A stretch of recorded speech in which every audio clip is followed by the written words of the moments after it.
I mean, I have you, or will you ever be the subject of a Werner Herzog documentary?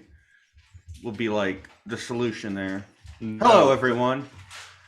My name is Michelle Perez. Nope, you're not doing this. There's audio in the background. You're gonna have to wait. I'm not letting this be the intro. Yeah, bad Oh, intro. Someone was opening a bag of chips. Sorry, literally, as you were saying hello, Michelle Perez, you could hear Ruben opening a fucking bag of chips. That's I just didn't open the bad. bag of chips. Fuck you. Okay, well, Okay. And Michelle, can we get a clean one?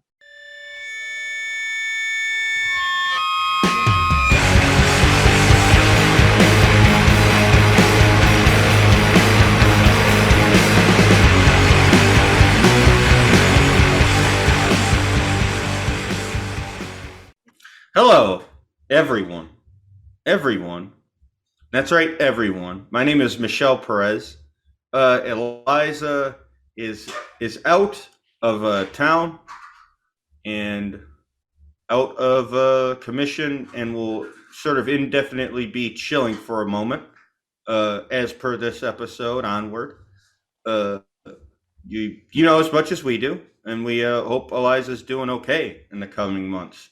Uh, for the current buddies, it stands at a one Jake, the producer of the program, Lucy, an associate in studies of this podcast, Ruben, the weapons expert and master of wood, as he's referred to. How's everyone doing today? I got back from camping. It was all right. Oh, okay. A nice time. What'd you do? I went camping. I just told you that. No, we went to a lake. People went kayaking. I went fishing. Caught my first trout. That was pretty whoa, fun. how big was that trout? Not that big. They were pretty small, like freshwater trout. Maybe like 8 inches, kind of. They were kind of not weenie, but not big. Kind of like 2 frozen burritos, maybe. Okay, as a unit of measurement. Yeah, frozen burritos are pretty consistent size. Are you a fish size queen? If it How are ain't you two doing this? burritos, if it ain't two burritos, I'm not touching it. If you don't have one meatball sub with chipotle, lettuce, and olives in them trousers, we ain't fucking. Jesus. That's not where I was expecting this to go, and I apologize. I started that. I'm Yep. shooing you with the newspaper, all of the newspaper, and the squirt bottle. Today is something on the sort of ephemera side of things. There are a lot of sort of workarounds that sort of exist as a matter of course navigating life. If you're like me, you're maybe very bad at a lot of practical stuff, but for some reason you're really great at navigating bureaucracies. And so I've developed the skill of not just learning how to talk to people within the medical industry, but as Eliza had previously mentioned, when necessary, lying to said people for a desired outcome. Because, sorry, you live in the medical system you have, not the one you'd like. And a lot of people do this in smaller, more benign ways where it doesn't like tax you all that much mentally. Navigating various social safety net programs. Medicaid, for example, is a pretty easy one to get signed up for. But a lot of people think, okay, so there's a whole big bureaucracy I'm going to have to navigate. Thankfully, in the COVID era, it's I don't want to paint with too broad a brush, but shit, I was in one day and out the other day with Medicaid under my belt, and that's pretty sick. And I had to pay for my meds. Pretty nice. I dig that. And like any especially nowadays that you can get, or you could get something for free that's going to enable you to live a happier, more fulfilled life. So I want to do a caveat beforehand that we're not endorsing any one specific thing or another here, but rather just sort of thinking in terms of ways of sort of hacking or otherwise using guile and ingenuity to repurpose existing systems for a desired end. With that in mind, Lucy, you are something of a experienced hand in navigating systems that involve credit. Can I get a quip in? Go for it. Yeah. No. Don't- Yes. Don't call it a life hack. Okay. So yeah, today we're talking about credit cards, specifically like making the most of credit card reward systems. And I want to start this with like just a little bit of an open question. I spent $23,000 last year with my credit cards. How much do you think I got back? Oh fuck yeah! Hold on. Okay, Ooh. $23,000. Can I ask, do you mean in cash or do you mean in value off of other things like planes, etc., plane tickets, etc.? That is a great question to ask. We're going total value. Okay. $23,000. How much in cash back over a 12-month period? It's not a lot of details to go off of, but I would have to say off. Let me go get a calculator. I'll give my guess in a second. Where y'all heads at? Okay, how about Michelle? You want to start? 6K. 6K? I was going to guess 7. I was actually going to guess 7. I want to be moderate because I feel like with anything, it's like a game of diminishing returns. However, the credit system is incentivized in a certain way, so I'm trying to go with like a conservative number. I agree. I was going to think a nice clean, if you put 23 in, you maybe got 30K of value out of it on the credit card game. Okay. Damn, wait, how much fucking Jake said?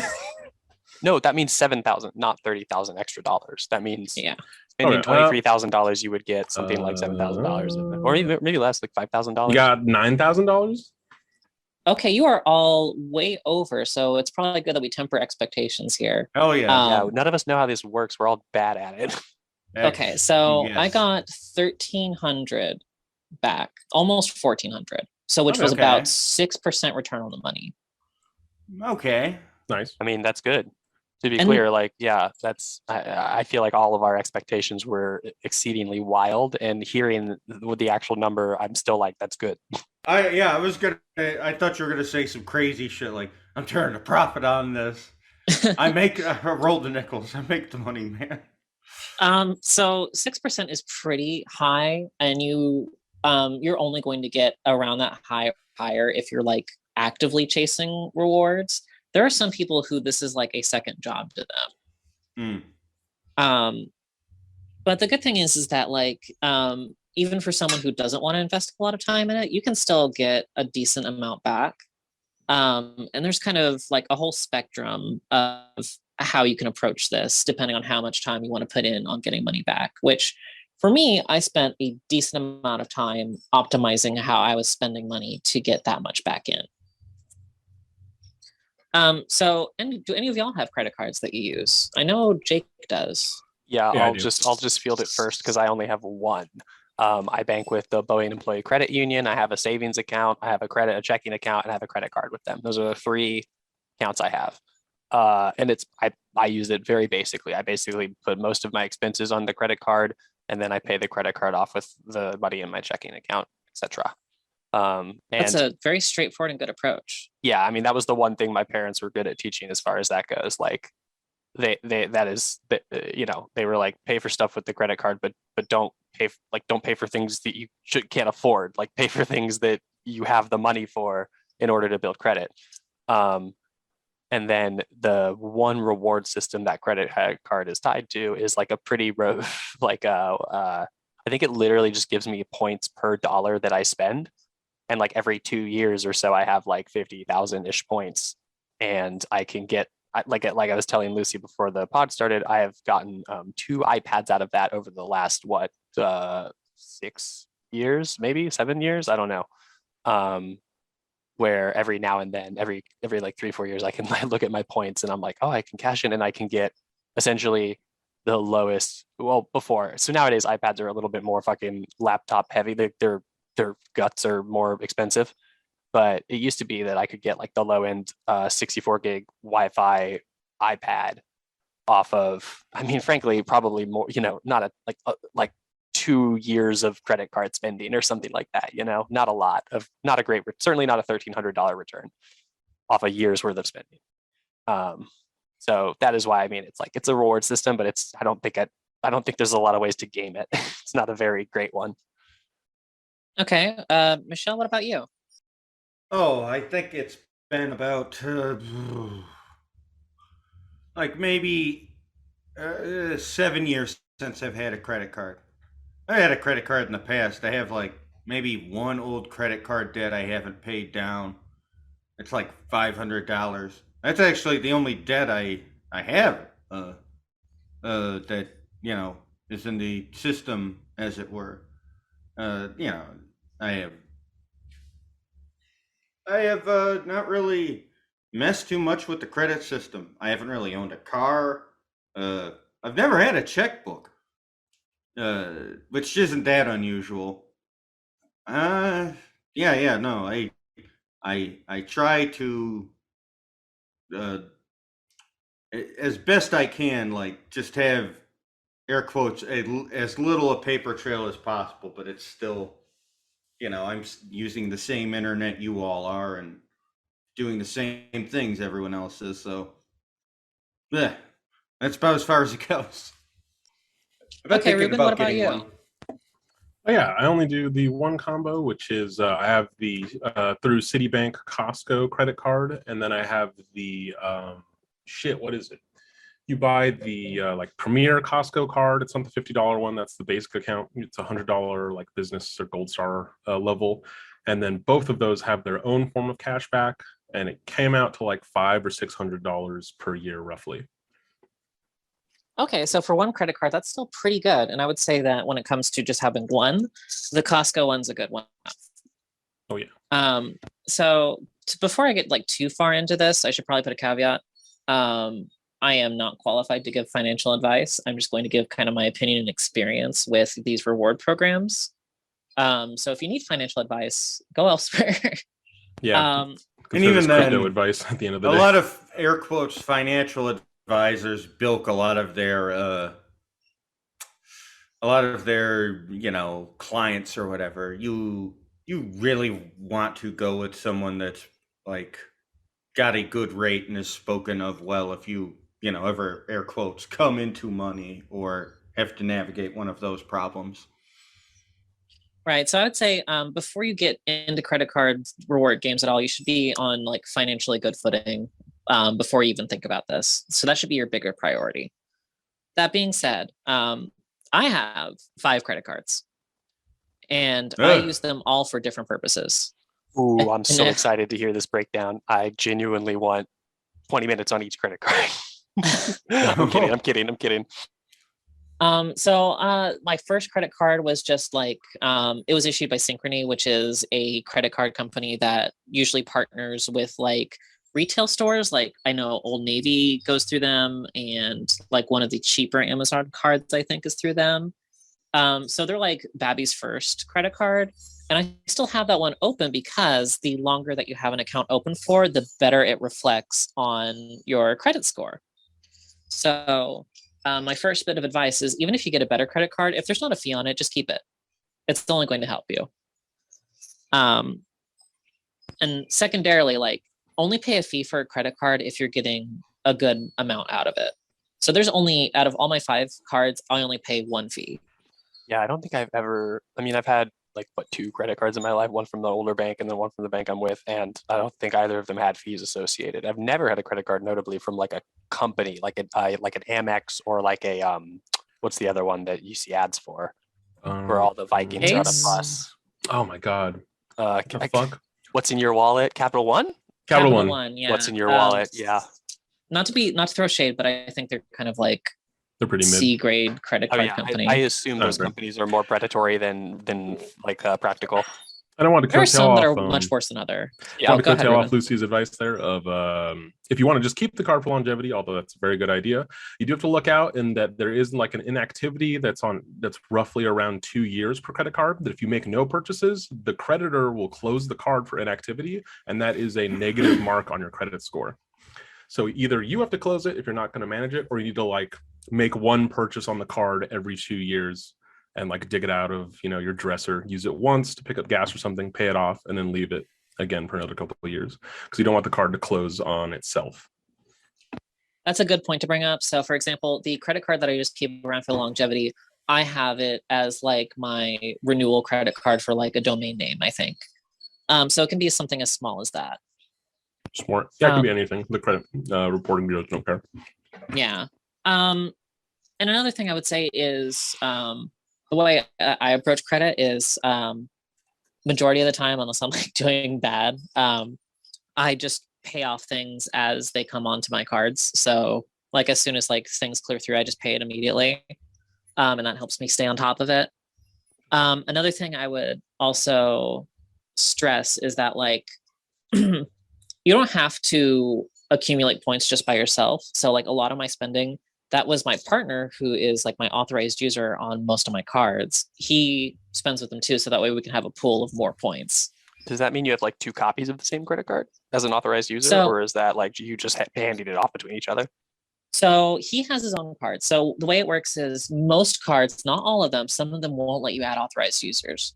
But most of them will, and you're fully responsible for all those purchases. So it should only be given to someone you trust. But yeah, so like for example, with my favorite credit card, well, it's actually a charge card, we can get into that in a minute, is the American Express Gold. And he has he's an authorized user on my gold account, so he also has a gold card. And all of our points go into the same pool. So I would say if you're new to credit and you don't have credit cards, a great place to start that everyone really should start at is making sure that you know what your credit score is.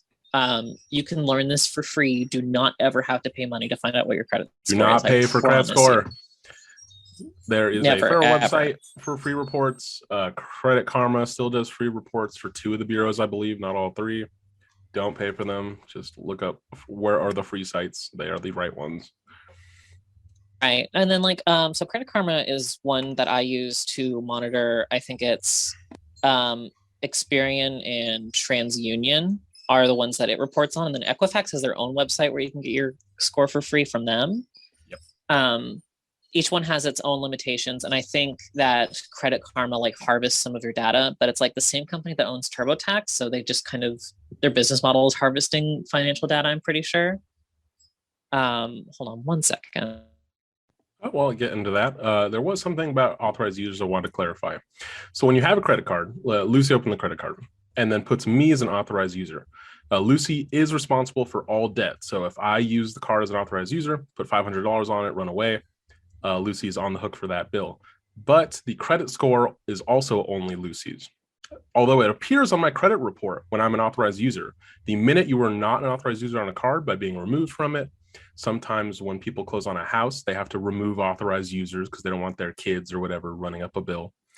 And that means the credit history dissipates immediately. So don't get tricked into thinking you have a good credit score if you were put on credit cards for like 3 years as an authorized user, and then you leave your parents' house or whatever, can't use them anymore. That evaporates and your credit score drops dramatically.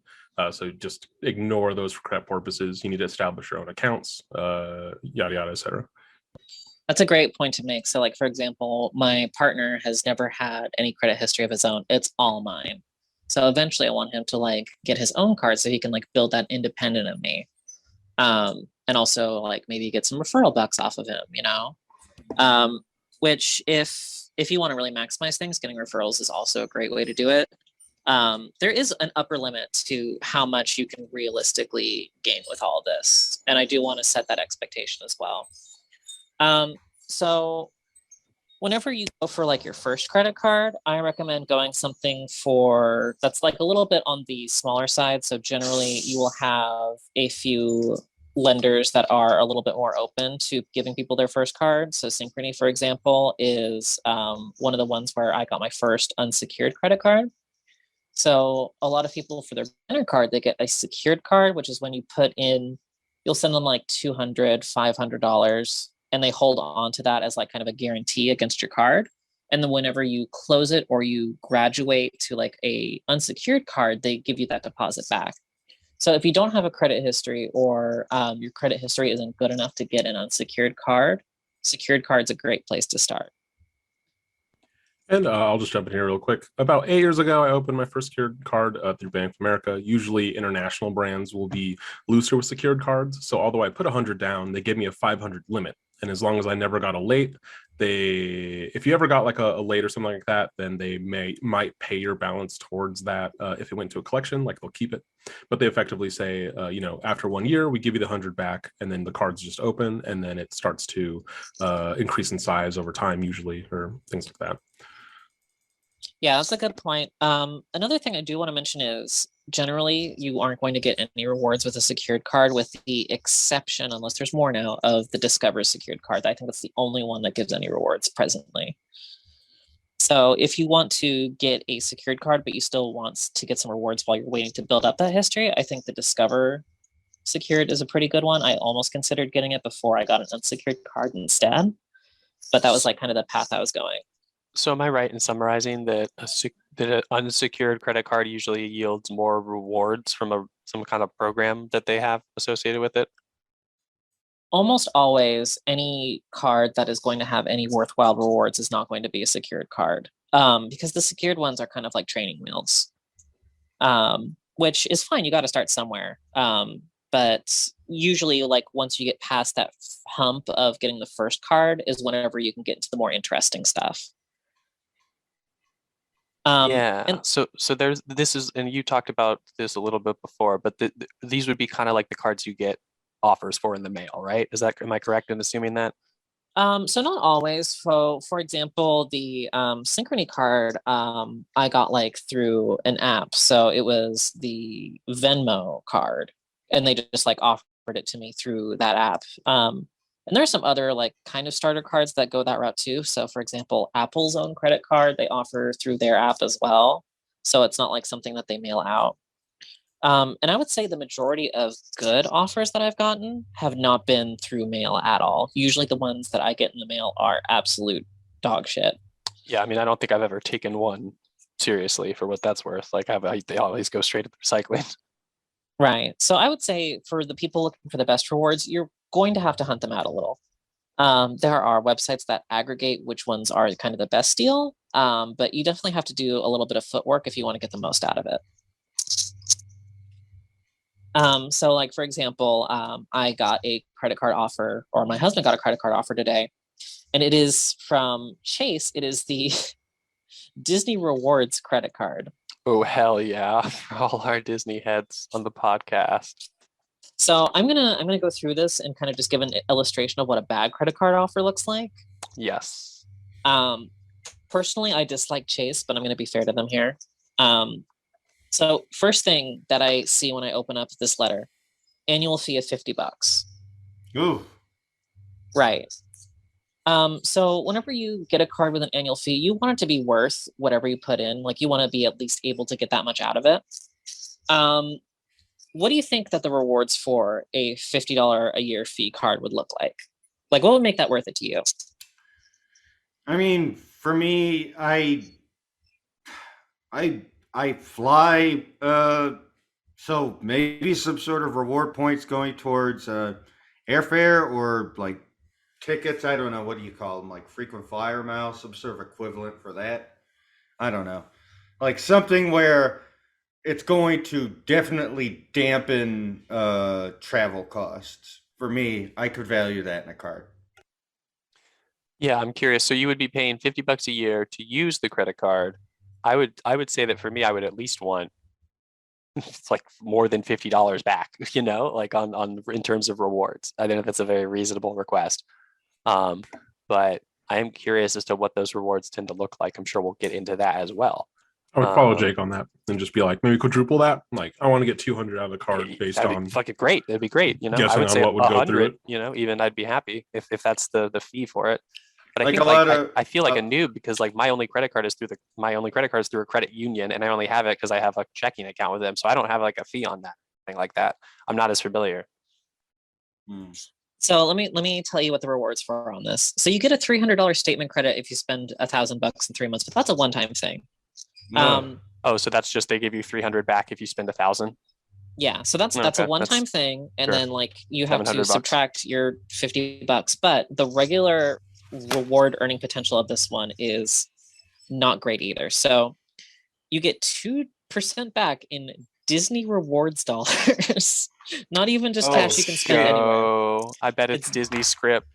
Yeah, you get Disney script you get 2% back for gas stations, grocery stores, restaurants, and most Disney locations, and then 1% back on everything else. Mm. Hey, that kind Hmm. of So- sucks. Yeah, this is I what don't a get bad anything offer back, looks so like. I will say that Is that 4 sweaters? Is that usually just a recredit to your card, like every year, every month? If it's So a it low percentage, it can't depends. feel that great. Like it can't feel like that significant. So I would say the baseline for like a okay credit card, like the baseline, like you should at least be getting this much is 2%. Like everywhere, 2%. Like no catch, like the kind of baseline is a 2%. If you're getting less than that, it sucks. And in this case, you're only getting 2% in certain categories, and you can only use it at Disney, which is a lot of yachts for something that you have to pay $50 a year for. Mm. It's dog shit. Yeah. Yeah. I was checking out, do you get sales off Disney bucks? Is it like is it like a Disney credit card, or is this an exclusive store for the credit card that uses Disney dollars? So the Disney dollars so you can use this card anywhere, but the Disney dollars can be used for, what does it say here? Your Disney Plus subscription. You can use it for most Disney locations, including Disney parks and resorts, and online anytime at shopdisney.com. They also give you a 10% off select merchandise purchases of $50 or more at certain Disney World locations. Terrifying. So that 10% Jeez. might be good depending on like what the limitations on that are, but the limitations are so broad that it's not really that appetizing. So that would be an example of like a bad offer. Like you're not Okay. getting 2% all the time. That should be kind of your baseline for, is this good or not? Or at least in my mind, that's the baseline, because there are multiple cards you can get today where there's no annual fee and you get 2% all the time. So like, for example, the City Double Cash is like the one that comes to mind as like the 2% card, because you get like 1% when you pay, or 1% when you buy something, and then like another 1% whenever you pay off your bill. So it's like 2% just anywhere. It's really easy. And if you don't want to put any effort at all into credit card rewards, one that has just like a 2% with no fee is a great fit. Yeah, I'm curious. So like if I signed up for that, like I'm assuming it would have a relatively low credit limit, and let's say I continuously just stay within that and pay it off every month, etc. And I guess what I'm asking is like, when do they give you those returns? So that is different for every issuer. So for example, I have an American Express card where I get cash back, but I can only redeem it once it gets to $25. But then once it gets to $25, I can use it as a statement credit, which just pays off my bill, or I can spend it on gift cards, which doesn't really make that much sense to me. But I mean, at least you're getting the equivalent value. I mean, Or even using it as a statement payoff is essentially using it as, money, right? Yeah, so that's the way I like to use them most. And there are some where as soon as you get it, like you can use it. So like, for example, the Apple card will give you your cash like as soon as the transaction goes through, usually. Like as soon as it posts, that's whenever you get the money and you can use it right away. So it really depends on the card. So there are I would think it used to be more common to have to wait till you got to a certain minimum, and $25 is like a minimum I see with a few cards. But there are others where it's just like instant, and you can just use it for whatever. So just to characterize it for listeners, like this is really something that is like incremental value. It's not like, like, what am I trying to say? Like, you're gonna have a This cool is little not a the- cool little 100 in your pocket from spending on a credit I was card. This about is to like, say, oh, I'm saving over a long period of time. this is not the shortcuts package in, say, an EA video game. Yeah. I mean, There are definitely ways to get outsized value, but Right. for the people who want to keep it simple, think of it this way: like, if you can get a credit card that has 2% back and you're not using one, you're basically losing like 2% of your money when you buy shit. Yeah, exactly. I mean, that's pretty much it. That is unfortunately like just the system we live in, and anyone can, if anyone can take advantage of it, then they should. With regards to getting those easier cards, like you mentioned.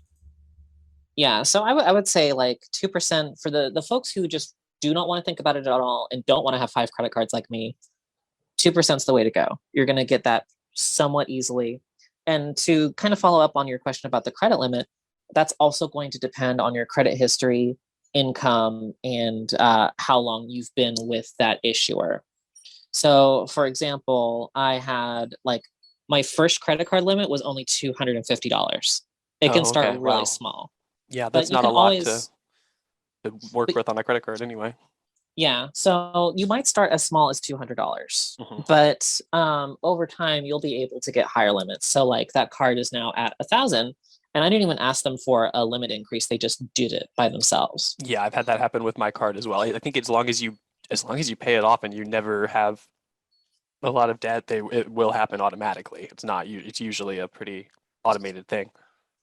Right, and I mean it always is going to depend. So like for that one, it was 250, and then later, whenever I got a Discover card, they gave me 4,500 out the gate, which was like my highest limit. And I think is still my highest limit because Right. Discover is very generous. Yeah, I mean, and I'd imagine also that there's like, so here's one thing I'm curious about. I don't want to sidebar it too much, but like, how many of these cards are traps if you're not that careful, as far as giving you really high credit limits and stuff like that? Any card can be a Yeah, I guess trap in that way. honestly, that is the very simple and correct answer. Honestly, yeah. Um, Here's the thing though, like a lot of the times you can just ask them to lower your limit and they will do that. Hmm.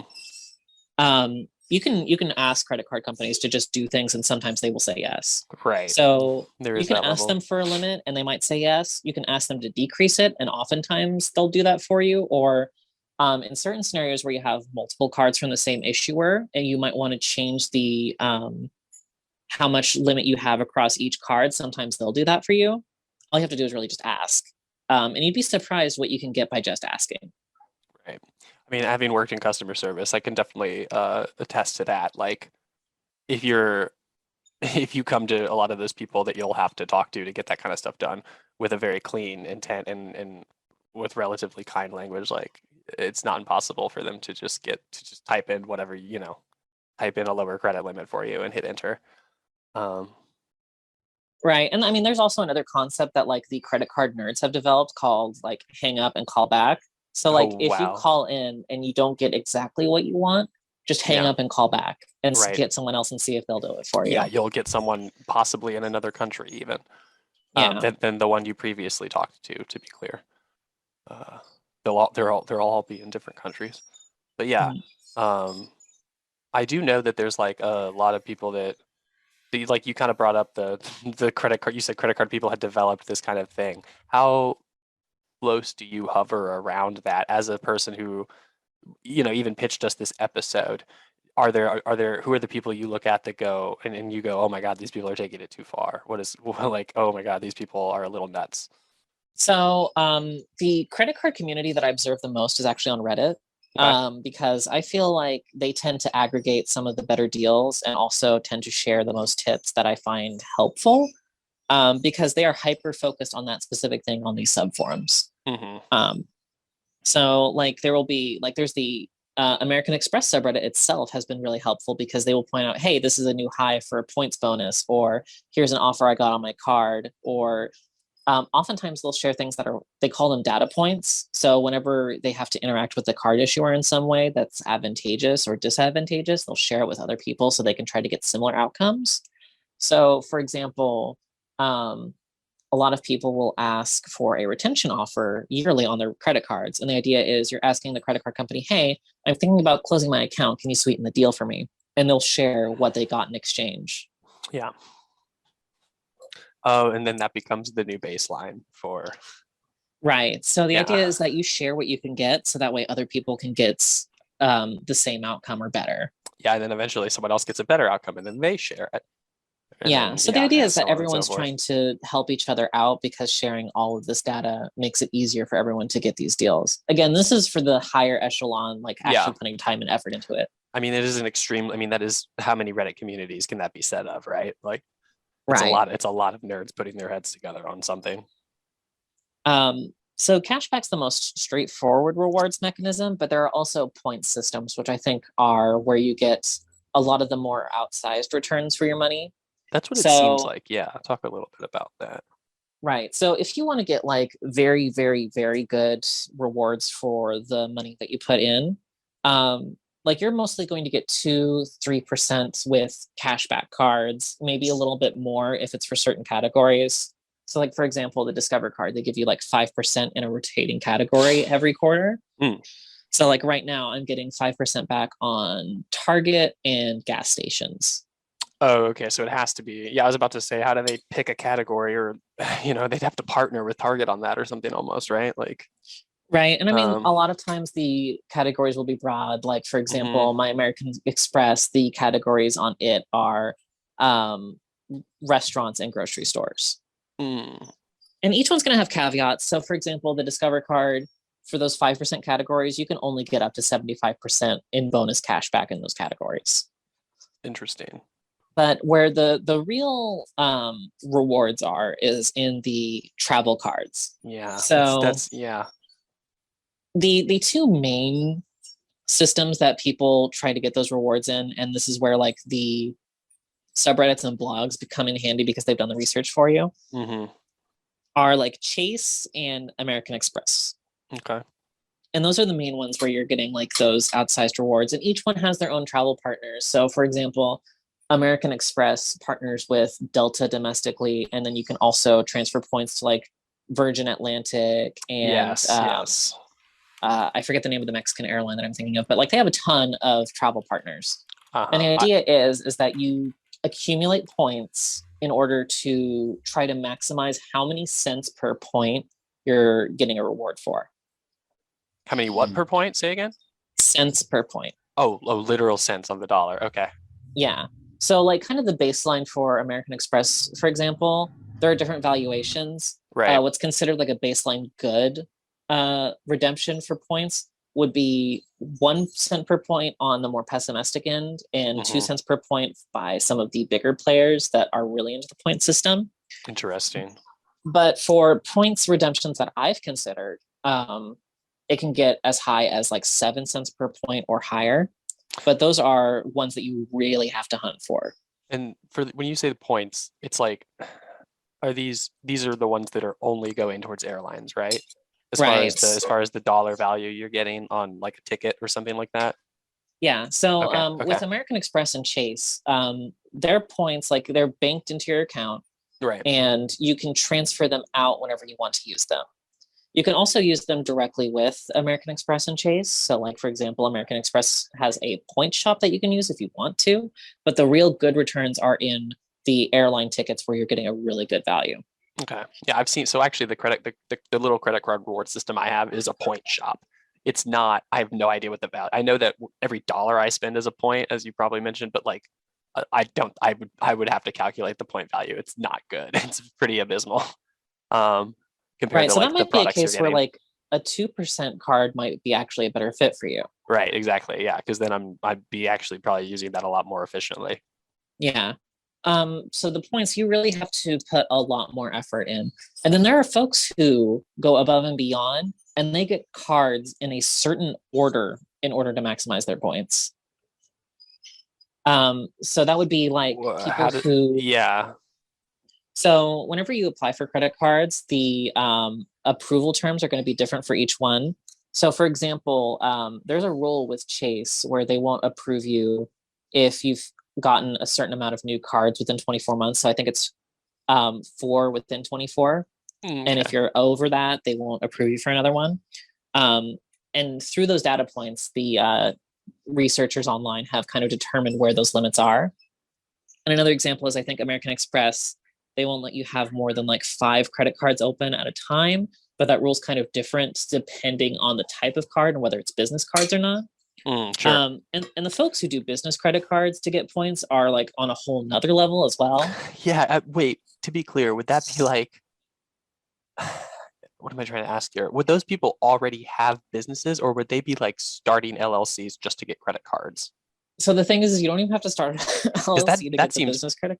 Okay. That in that case, never mind. Yeah. Some people will like say that they're a sole proprietorship and sell like one item on eBay, so that way they can get a business credit card. Whoa. Okay, so that's the kind of That's pretty fucking sad. that's the kind of shit I was curious about. Buy Yeah, your that's own boots for wild. $5. Like, Yeah. what?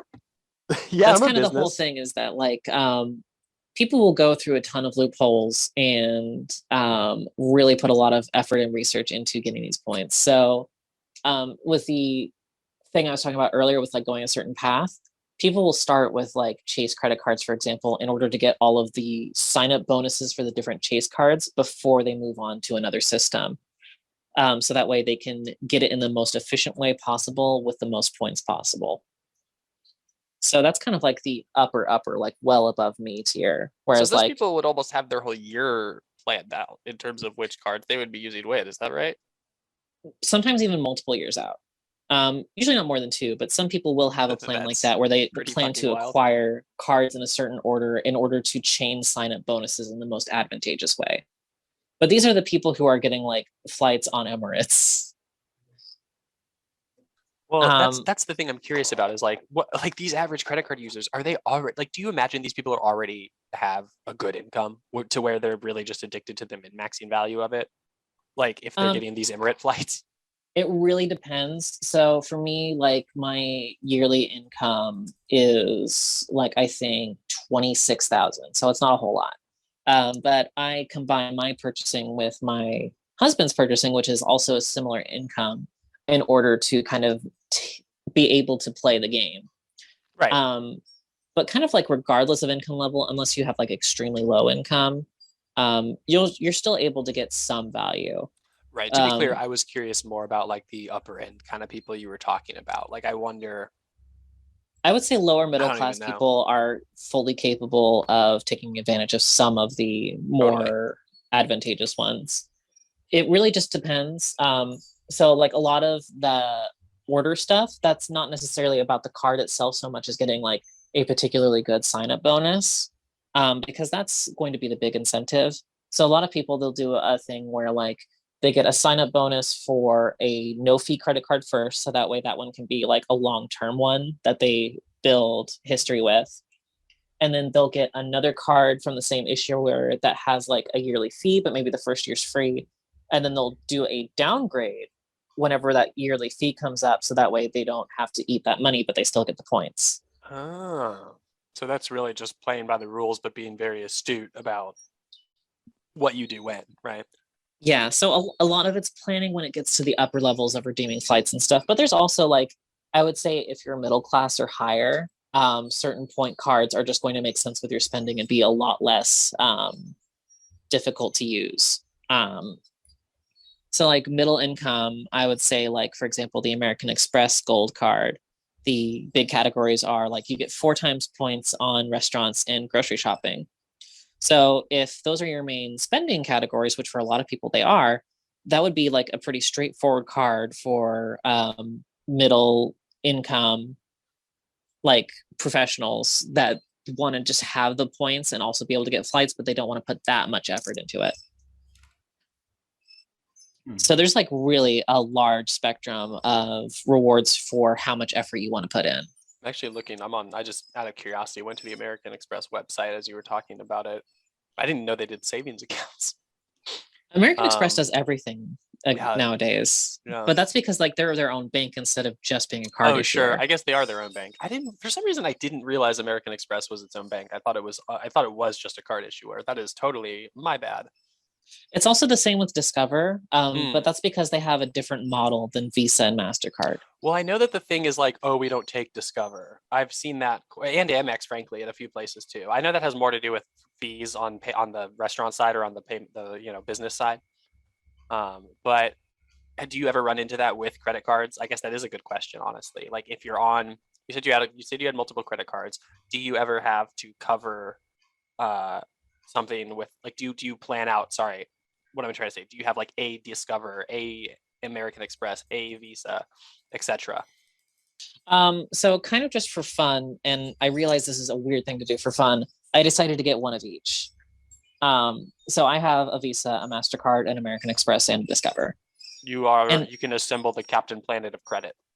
Pretty much. I really wanted a JCB card, but they quit issuing them in America. I think in like 2014 is when they quit issuing new JCB cards, which is kind of a shame, but like they weren't that great either, so not much lost. So when it comes to like running into places that won't accept my card, so like the majority of the time I'm putting something on an American Express because that's where I'm getting the most value. There are like 2 places that I go to sometimes that don't take it. And like one of them is a Chinese restaurant, which is going to be the most common example for American Express. I've seen restaurants most commonly not taking American Express in general. Yeah. So like the vast majority of restaurants I go to happily take American Express. It's just one Chinese restaurant won't take it, and then one restaurant near me won't take it in person, but they'll take it online. That is weird. I wonder if that has to do with the way their online payment system works versus whatever they have in their house. Yeah, so they have a third-party one for their online system. It's not like Grubhub, but it's like a smaller company that just handles their to-go orders. So that means that company takes Amex, and they just get paid by that company for the orders. I'm assuming. Right. So, and even in the one case where I have a place that I go to that doesn't take it, I have a workaround. And like the vast majority of the time, that is not going to be an issue. So I would say that like if you're worried about places not taking American Express in the United States, majority of the time, that is not going to be an issue whatsoever.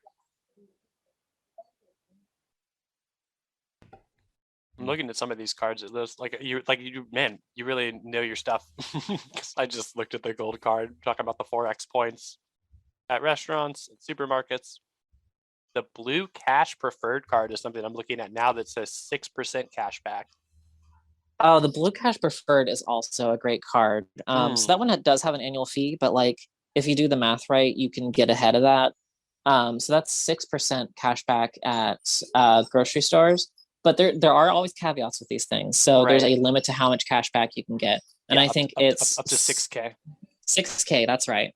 But you also get, I think 3% at gas stations with that card, right? So it says transit purchases. So I'm assuming that would also apply to gas. And then I think 6% on certain streaming services. Yes, that's the one I was curious about, or that I thought was very funny, is that we're at a point in American culture where you're paying enough on streaming services. Yeah, just as an aside, did you read that there have been like massive Netflix layoffs? I didn't see. I saw someone say something today about how they're not surprised that Netflix is continuing to be bad, but I didn't see the specificity of it. Well, now I think I think what may happen is we see like 2 things. We see like red meat culture war. Netflix, they just lean into the Chappelle shit. And like they're down like 200,000 subscriber. They have loose subscriber. Not only they hosted Cringe on their streaming service. They posted Cringe. Wait, what was that? Oh, you mean what are we referring to when we say they posted Cringe? So I think we're referring to Chappelle specifically, though, right? Yeah. I mean, I'll say this. There's a lot of cringe on Netflix. For as many times as the guy has bitched about Nanette, like I think 3 or 4 of his Netflix specials were about responses to his Netflix specials in some sort of fucking weird didactic way, whereupon at some point you just know there's going to be a solid 15 minutes of no jokes. So it's like, just bitch about Nanette all the time, but like by unit of measurement, if there are like that many 15-minute segments and there have been 4, he's technically made like a whole Nanette. Yeah, he does a lot of complaining about I other mean, people complaining about him.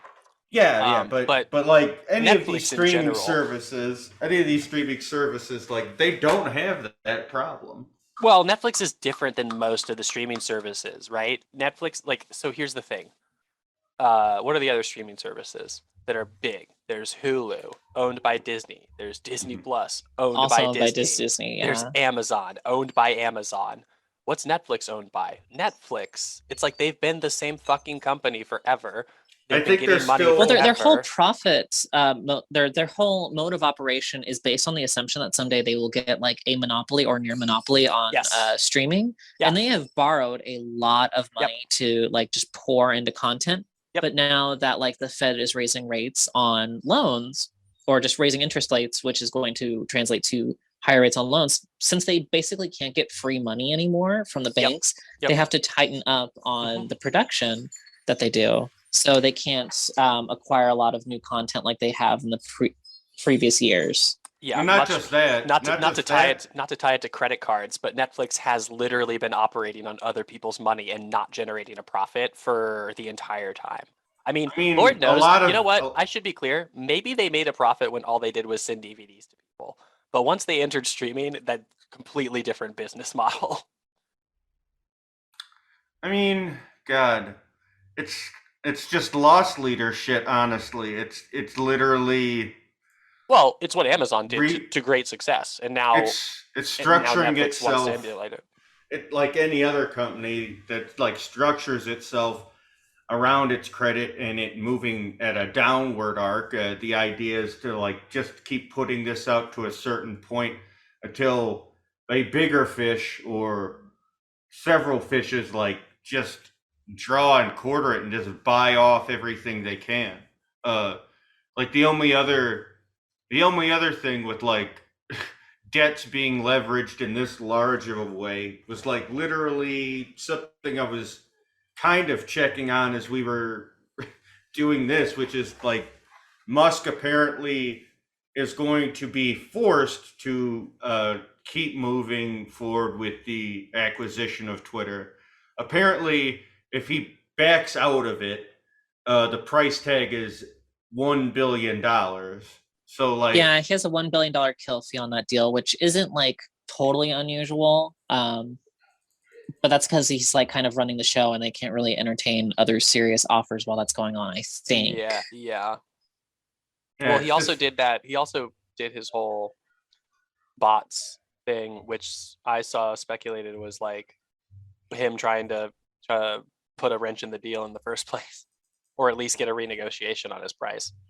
Well, because like I think a great deal of the liquid funds for this were being borrowed against Tesla stock or his holdings in Tesla stock. I Do would have love that to right? explain this.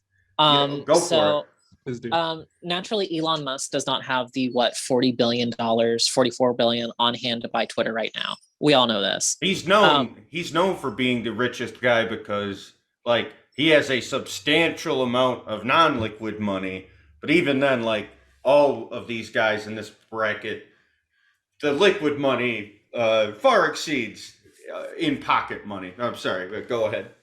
Right. So the great genius behind all of this, and I say genius in quotations, but like so everyone knows that for years, like the founders of Google, they don't have a salary, they just take stock options. But you need money at some point, right? So the great scheme behind all that is whenever these folks need to be a little bit more liquid, but they don't want to sell their holdings, they get loans that are secured against those shareholdings that they have, with the caveat being that like if those prices drop from where they were secured against, the person could be in pretty big trouble with it, which I imagine that Elon's probably hurting quite a bit with the recent drop in Tesla and the whole market. But that's kind of just the whole mode for them is they can avoid a lot of taxation by not taking a formal salary, but Right. whenever they actually need the money, they can just take it out as a loan against their holdings. Yeah. They have a ton of stock, and then the bank will go, "Hey, you have a ton of stock. Here's a bunch of money." I mean, that's kind of the whole thing for Elon, and that's why like he is as active as he is online, because he wants to fucking pump his own stock prices. And he's been very good at cultivating a fan base that will buy his stock at very high prices, at least until recently, whenever there was the giant market correction that we had recently, or I'm not even sure if like we're at the full correction yet there. That's a whole nother can of worms entirely. Oh yeah. Yeah, we love inflation, folks. It's great to see 20% rent increases in like what, less than a year, like already. Yeah, it's been fucked. Like price of everything has went up exponentially. So long-term thinking right now, I'll be frank, like I'm of two minds on it. There's like, the practical side of me. Yeah, long form thinking. It's why I'm working more jobs. I like got a promotion at a job recently. I'm like sitting pretty. I can like pay the entirety of rent like in paper cash if I need to, which is insane for me. Uh like if any of you know me, I'm still like an on again, off again digital hobo, rattling the cup, etc. My life fucking sucks. That said, it's much better now, which I'm happy about. But like anyone, period, let's say you're supporting multiple people, you may not have as much funds as I do because you have to make that dollar stretch way more. Any parents, anyone living with a significant other, uh, any sort of non-traditional family scenario for all the various different types of homo that may listen to this. It's all on the table. But yeah, it's been this fucking war is nonsense. I'm not going to commit any time to talking about it, but it's great that I have to by proxy pay for what like the outcome of introducing a weapon system into a foreign war to kill Russian people. That's great, man. It's great that we all have to pay like the difference of that. It's awesome. Love globalism. I mean, Oh. that's part of like my motivation for getting so into credit card rewards is like, if I have to spend this fucking money anyway, I might as well be getting some of it back. Absolutely. I think that's literally, I think, everyone I've ever talked to who has been an enthusiast for this kind of stuff has said the exact same line. Like, it's not that they are like really like viciously seeking out a deal or anything. It's just that it's like, well, we're all in this fucking shit together. So if the rules say that I can do this, then I'm going to do it. Sorry, like there's no, all I have to do is read a little bit and figure it out. Right. And I mean, like, whenever every cent counts, if I can get like 2% of that back as money in my 100%. pocket, that's Like, honestly, that's the thing is like you said, like I'm sure there are people of means or people who are very wealthy who don't take advantage of any of this because they simply don't have to. right.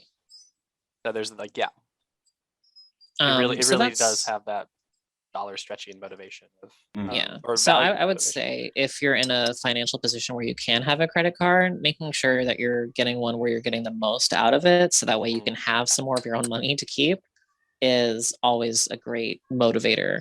And I would encourage people to kind of just take a look for themselves to see what they can start out with and how much they can save on it. And again, like even for the people who want to put in no effort, like 2% is still a pretty like sizable return for just like using a credit card instead of like paying in cash or something. Yeah, I mean, there's definitely going to be times where that doesn't make sense. So like, for example, the vast majority of people will face a fee higher than that return whenever they use a card to like say, if you wanted to pay rent, for example, there are very rare cases in which a landlord is going to accept rent from a credit card and not put a fee on top. There are cases where that isn't the case and people will post about it on Reddit and I'll be jealous. But in the places where you're not like facing an extra fee and it's you want to walk away with that 2% for sure. Yeah, I mean, if you could get it back on rent, holy moly, that'd be wild. I mean, there are some people who do, and I'm like super jealous of them. That is a rare case, and it's only going to be with like corporate landlords. But like, there are some who won't charge that extra fee for whatever reason. Go ahead. Okay, There I you was just go. gonna say one thing I'm curious about is like between having all the credit cards, is there ever like does that create more at first anyway? I'm sure you've got it figured out by now. Did that create more stress with regards to bill payments? Because I know like I just have the one credit card bill, and I only have to remember to pay that off. And like, is there any element of like management there that is tough or that you found to be challenging, like keeping track That of is a all that great money? question. So one of my friends has multiple credit cards and also like multiple savings accounts for different purposes, and he keeps everything in a spreadsheet.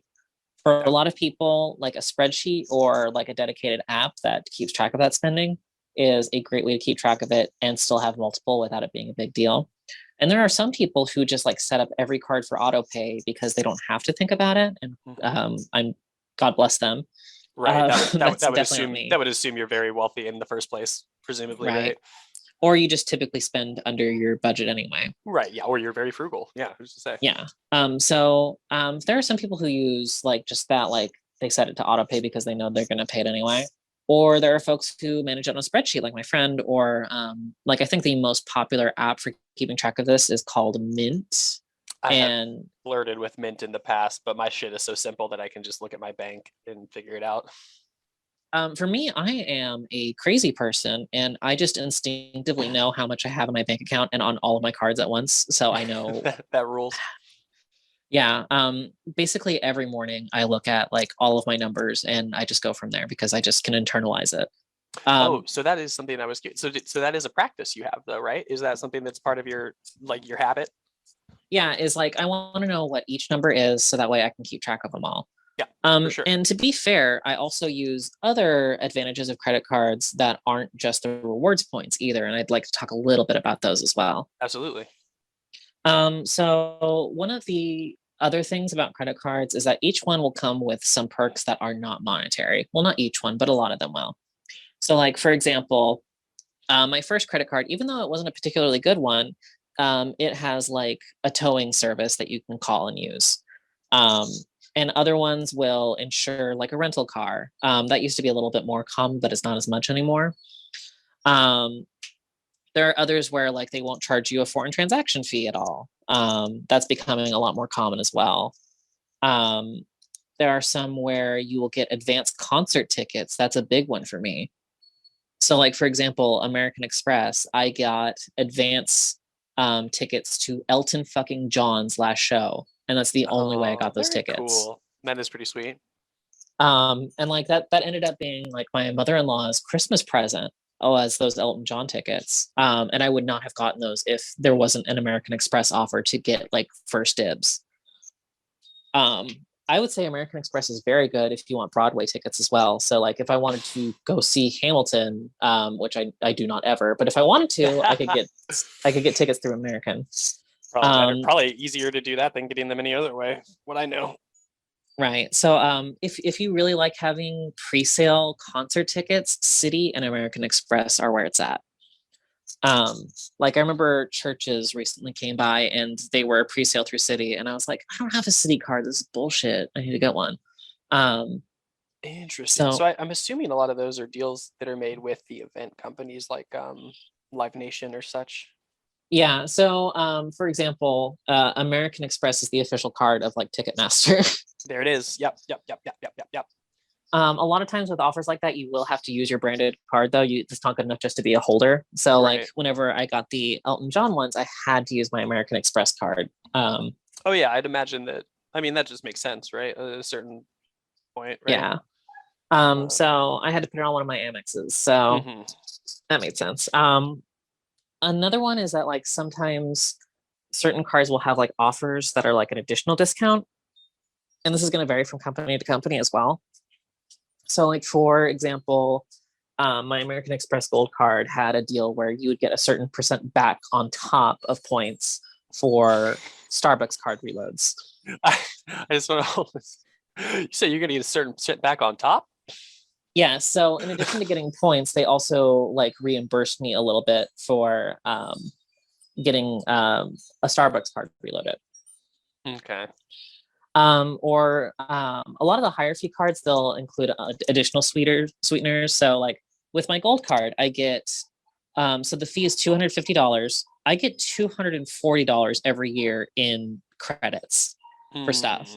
So I get a $10 Uber credit every month, and I get a $10 like Grubhub and like a few other things credit. I think that can also be used for Postmates. So That's like I get interesting. $20 a And do you month just to like like is spend that on like food. is that like if you link your card with that app, it will credit you automatically or something like that?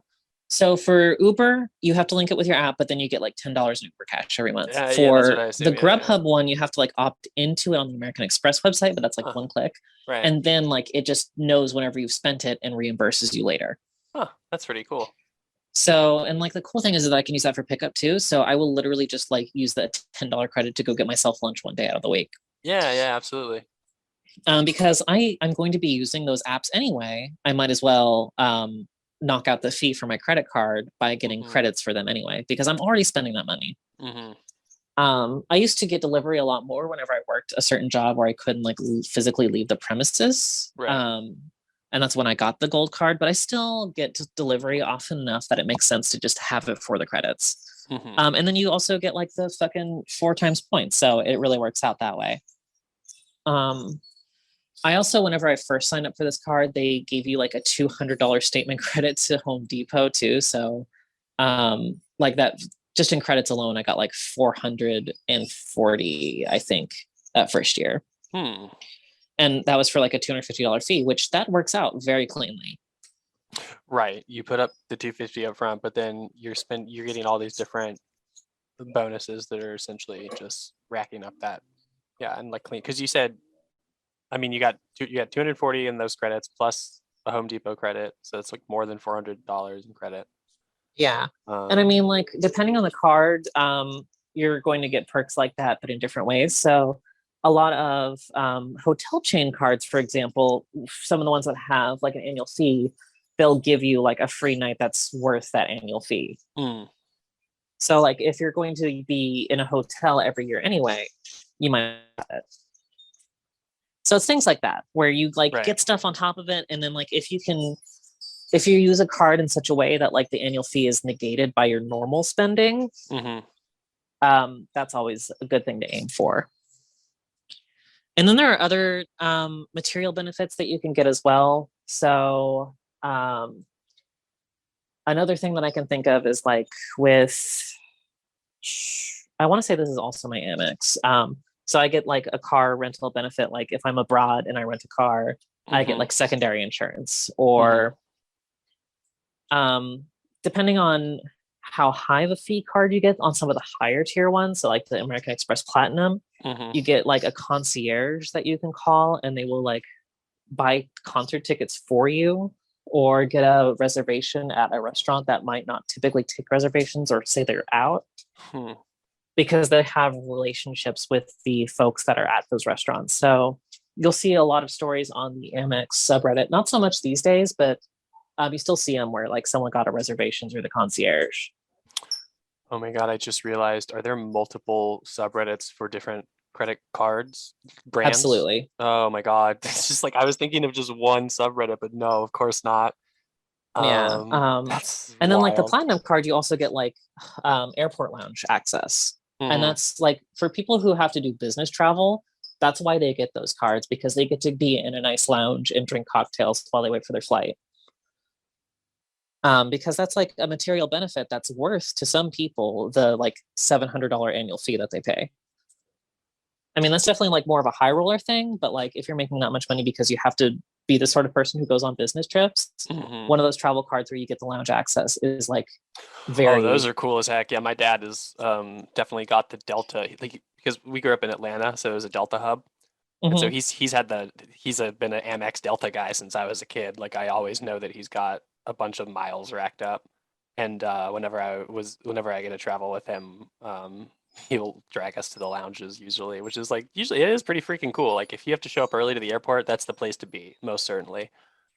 Right. And I mean, like that's only going to make sense for like the frequent flyers, honestly. But like if you are one of those people, that's a great material benefit. That's not necessarily like a cashback or something, but like certainly is useful. And certainly like he worked a job that required him flying multiple times per month. And I'm assuming anyone who does that is probably like ingratiated at some point into the the world of airport credit card miles. Like none of those people function without it. Yeah. And I mean, there's this gets more into the financial aspect of things, but there are also benefits to credit cards when it comes to making purchases that you normally wouldn't be able to. So this gets more into less into the rewards aspect, but like, for example, a lot of credit cards will have a 0 APR offer. So that means they don't charge interest for like, usually like 18 months is around like the good offer that you'll get. So whenever I got one of those, I bought a Nintendo Switch so that way I wouldn't have to pay it all at once or save up all that money all at once, and I could just pay it off over the course of a year without accruing interest on it. That's definitely something you need to be careful with, but like it's helpful whenever you need to finance a purchase that you would rather have the rest of your money be freed up. Okay. So like I could have paid $300 for my Switch right then and there, but I'd rather have the money free to do other things with. So I decided that like putting it on a 0 interest card was the better play there. Yeah, absolutely. Especially if it's a 0 interest card. Like that's the whole, I mean, you know, obviously credit cards get used in a lot of different ways in America. A Lucy or zero, or what did you just call it? A 0 interest card. Is that referred to as a balance transfer card often, or no? So that's a different thing that I'm also going to get into. But this is almost always, or I'm going to say categorically, this is always a promotional thing. Like after that time, you're going to start accruing interest. But a lot of card companies want to acquire new customers, and they are willing to sweeten the pot to do so. So a period without interest is something you will find pretty often. And there are people who will go after new offers just to have one card that's 0 interest for whatever project they're funding. So like, for example, if you needed to fund a furniture purchase, I thought about doing that. That's a good example of what you would use a 0 APR card for. So people just like to have one like kind of in their back pocket for that, or like for a just in case. So like if there's an unforeseen emergency, they have a 0 APR card to put it on. Like vet bills come to mind, or any type of hospital bills come to mind. Exactly. So I intend, like every time that my 0 APR period is ending on whatever card I have it on, I'm going to get another one. Okay. Because there's no reason for me not to, because there's plenty of 0 fee cards where they just really want customers and they will give me 0 APR for like 12 or 18 months.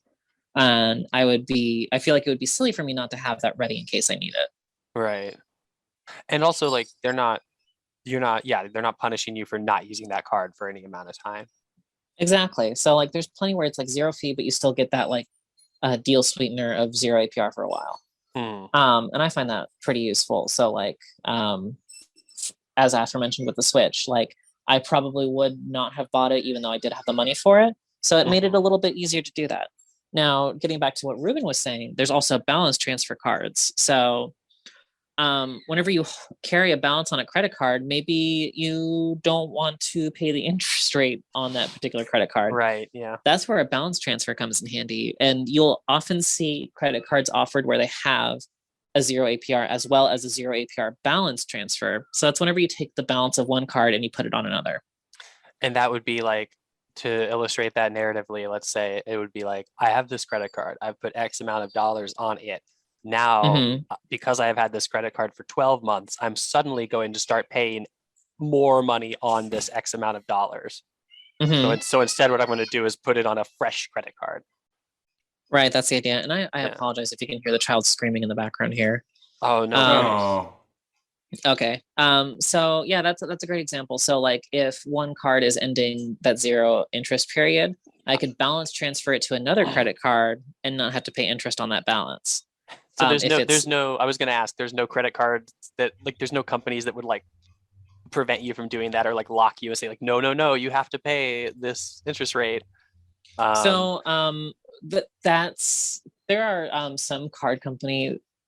The one example I can think of is the Apple Card. They do not officially support a balance transfer, but you can still do it anyway. They just, the way that it ends up doing is that like I've heard one card company to do a balance transfer from that card, the way they had to end up doing it was just sending a check to Goldman Sachs because they didn't officially support balance transferring from that card.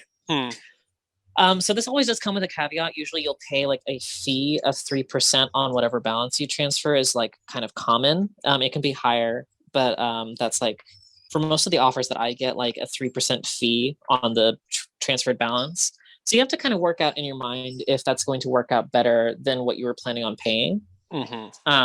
But if you have a card that's like 16% APR and you don't plan on paying it off in a year, 3%'s kind of a no-brainer in that equation. I've seen a satirical version of this on like a 4chan screenshot. Oh yeah.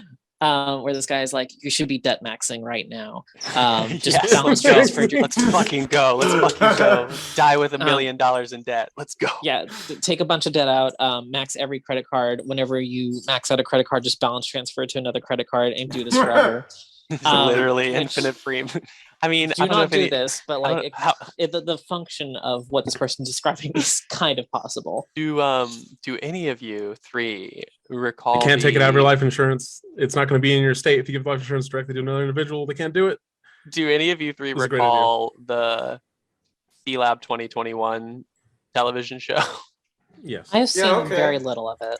There's an Everything episode. under There's a sea. specifically an episode of that where the plot is they give Captain Murphy, the captain of the C-Lab, one member of the C-Lab, I should say, tricks him into getting a bunch of credit cards and spending a bunch of money on cool shit, and then also tricks him into signing a life insurance policy on all of the other members of the C-Lab. And at the end, he's talking about how credit cards work, and Captain Murphy just goes, "You mean so it isn't a magical goodies card?" And he goes, "No, but this one is." And he hands him just another credit card. It's just like the first thing I thought of about that debt maxing. Like, no. Like categorically do not do that. Goodies But cards. like if you have existing credit card debt, a balance transfer is something that a new credit card can help you with. So Michelle, in your example, if that hadn't already gone to collections, you might have been in a position where a balance transfer would have made pretty good sense for you. I mean, it was God, it was such a long time ago. I quite frankly forgot about the old ass debt. Oof. Yeah, well, it's a funny thing about that, Michelle. Go to your door right now. Okay. Oh God, what the fuck are you doing here, Jay? Funny thing about this podcast, Michelle. Oh This has been a God. sting operation the whole time. We got her, ladies and gentlemen. Well, She's gonna pay that fucking credit card off. am I now? But yeah, before you get to that point, like a balance transfer, so like if you're paying like 16 or like it can be as high as like 30% APR. Oh my fucking God. That's like I understand that it is very easy to fall into that trap, but just hearing that makes me like, no, I'll figure something else out. Like, no thanks. Like, I won't do that. Like, I will not spend money that I have to pay 30% on. Like that's why a balance transfer is like a good idea for a lot of people, because you would rather pay like a one-time 3% than just pay 30%, which is bonkers. I mean, that's the thing. Like, that's how credit card debt, it gets so I don't know. I guess like credit cards were mystified for a lot of people or whatever. Right, because they can be dangerous whenever you're not careful with them. And the big caveat is that like you always want to be getting more out of the rewards than you are ever paying. For like interest or anything. Like ideally, or I'm going to just say this categorically, if you're paying more than if you're paying interest at all on your credit cards, you are a sucker. Like it seems like that just shouldn't happen if you're doing it, if you're not going into a lot of debt, basically. Yeah. Like if you are in the rewards game, you should not be paying interest at all. Right. Like, and then on top of that, like if you do have existing interest that you want to just get rid of, there's so many balance transfer cards out there right now. Like you can go to like a credit card recommending website and they will have a section that's just like balance transfer cards. Yeah, I want to get into balance transfers just for a second here. Yeah, go for it. A primary thing that I have balance transfer cards for is just like if something dumb happens, like $1,000 on a car. They're really there for emergencies. But what I primarily do, because sometimes these emergencies stack and a card isn't fully paid off yet, is that I have 2 balance transfers between my 2 banks. So I said it's a Citi Costco card. So I opened a Citi balance transfer card when there was an offer for like a 0 APR, like 16-month period. And then Bank of America also offered a balance transfer card. And then I just, instead of paying interest per month. When the balance transfer card runs out, I could just switch it to the other balance transfer card for another 14 months of no interest. You just pay interest for the per transfer. You pay like 6 to 10% or like $30, and they say whichever is cheap, whichever is more. And then so since they're at different banks, I'm allowed to move a balance transfer to another balance transfer and only pay interest like a fee one time, like a 5% on it. Right. And like ideally you won't have to do that, but like that's a pro strat if you do. Yeah, it's very recommended to have to work with two banks to have two balance transfers, because otherwise like a massive like $4,000 out of nowhere purchase, like you don't want to eat the interest on that month to month in any way. It's a very easy way to get away from big runaway issues that could crop up for people. Yeah, I would say balance transfers are kind of underrated. Like in an ideal case, you are not going to need them, but whenever you do need them, it's much better to do that than to like actually continue paying really high interest rates.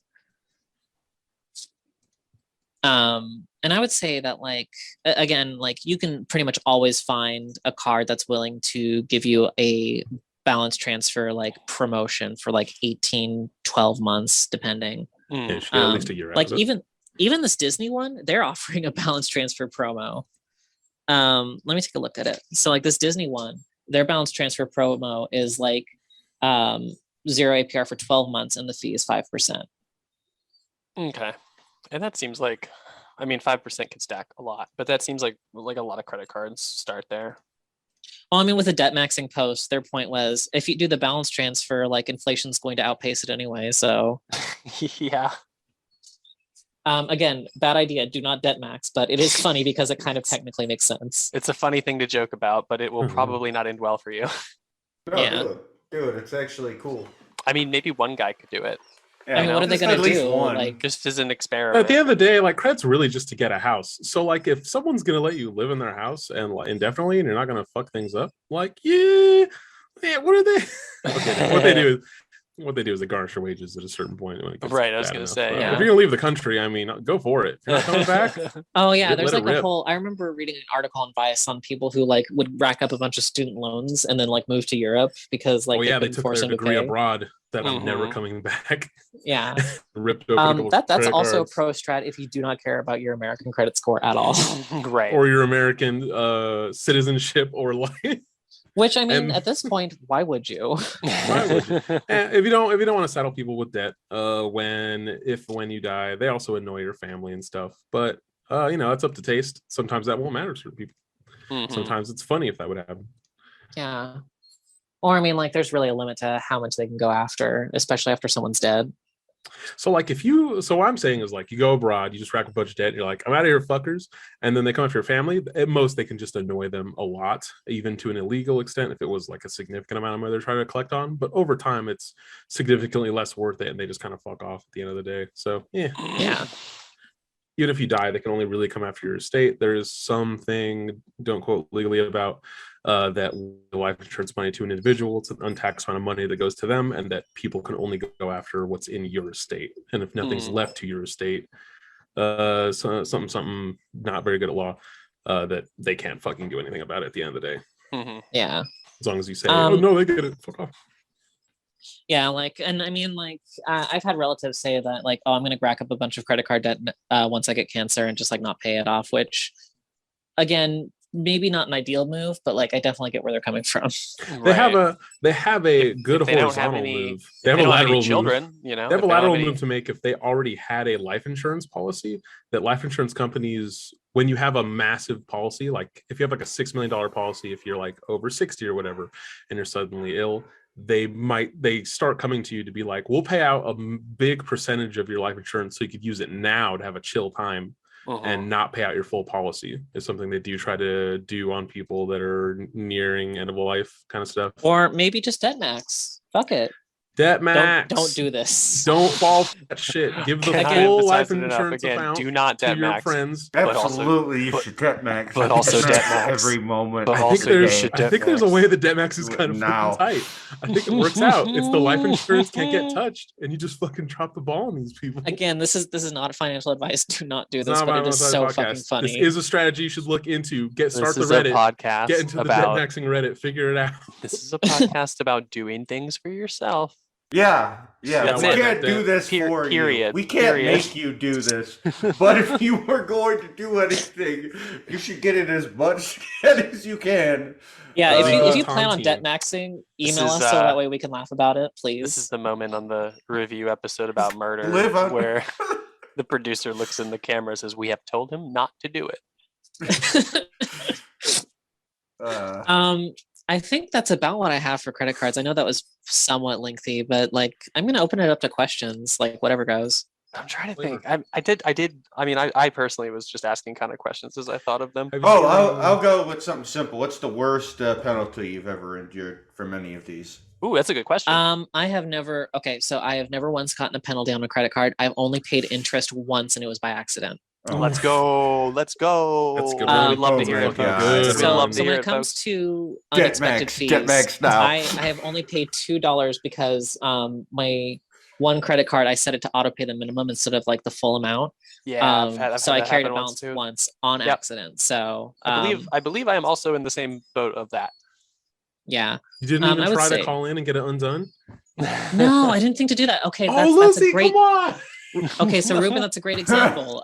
Like you can just call and ask. But the thing If is, it you're was having a $2. good run, you usually get like 1 or 2 courtesies a year of like, Mm. hey man, you gotta back that charge up. Or I'm gonna, and you also have a double down for that. Let's say you use your courtesy for a year and you come back and they're like, we already undid a fee for you. You could be Mhm. like, I will close all my fucking accounts right now, undo it. I'm not kidding, Mhm. and then see if they'll do You it. kind of have to be ready to pull that trigger, but if you're Or you there, hang up and try again after Or pulling. you it. hang up They're and try not again, pulling yeah. the trigger. They can't stop you. No one can. again, like if it was more than $2, I might have called, but like it didn't even occur to me, like which it should have. So you got one up on me there. blemish. Any other questions? What's up? What's popping? Have you seen like any like just dog shit or the coolest situation that's come out of these scenarios through your scourings or learnings or personally? I think I saw someone on Reddit get like a 13 cents per point redemption on an airline. Some people will like just post their redemptions to brag, and it's fun to look through those and also get inspiration. But I think like legendarily, someone got like first class on Emirates with just points, and it was like really, really good redemption. I would say like I like making fun of dog shit credit cards because there's a lot. For example, I'm gonna name and shame here. Credit One is sure possibly the worst issuer on planet Earth. They have a WWE branded. Aren't they the ones that try to credit get you card. to do Karma Score or Credit One Karma Score or something like that? What do you get with a Maybe. WWE credit I don't card? Okay, so Ruben, I want you to look at the benefits for the WWE credit card, and I think I remember them because I remember how distinctly bad this was. But I think it was a $50 annual fee, and you got like 3% back on like TV, like satellite TV. I'm pulling And it like up. All right, let me take a look. Welcome to the WWE Champion Ooh, Credit Card it's by a Credit red- One Bank Bold red credit card. with the WWE logo on it. It looks a little different than I remember. mm. Oh no. Okay, so what did you say 3% the cash back. rewards were? I remember the rewards being like maybe 3% on like satellite TV and very limited on everything else. And also like it was a $50 annual fee. So Yes. those are correct. 3% cash back on internet, cable, satellite TV, and mobile phone service. 2% cash back dining. 1% else.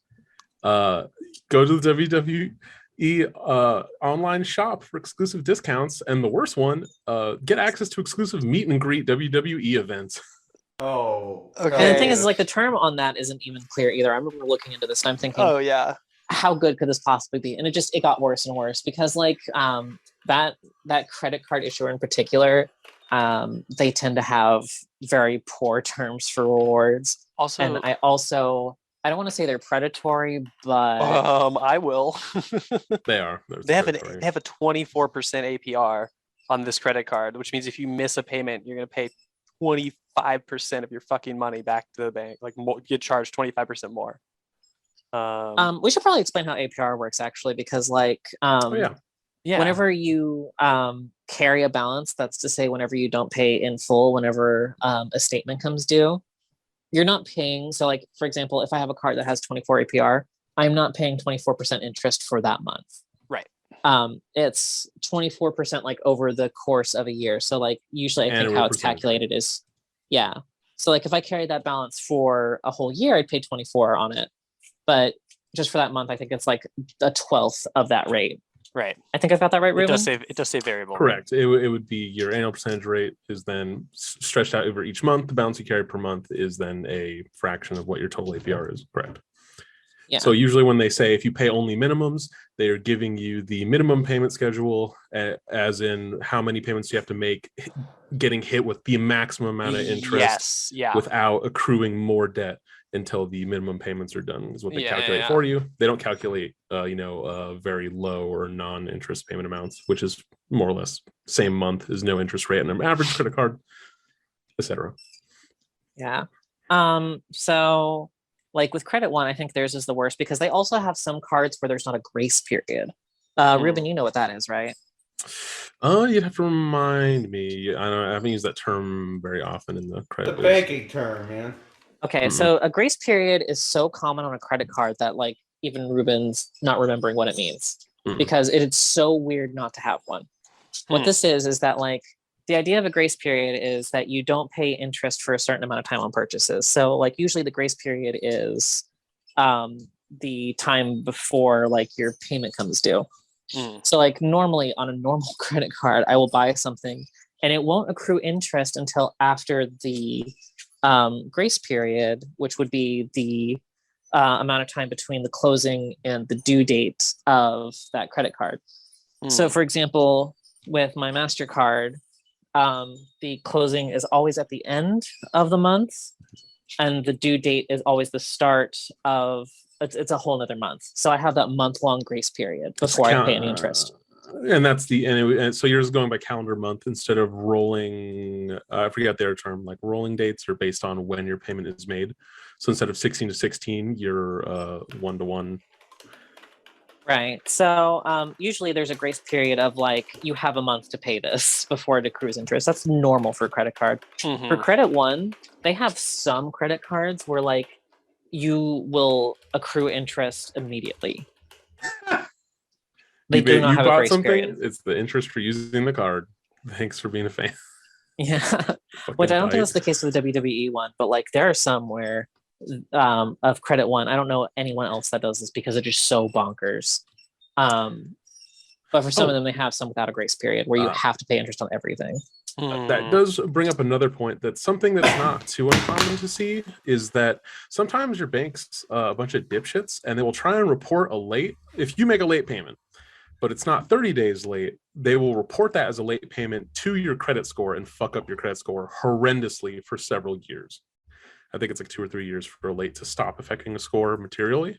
But if you didn't pay 30 days late, they're not allowed to report that, and you can request its removal at any time. It has to be 30 days late from when the payment date was supposed to be. All banks don't do that, but some banks make this a policy to put it on your credit report, and you have to go out of your way to request its removal, although they're not allowed to do that.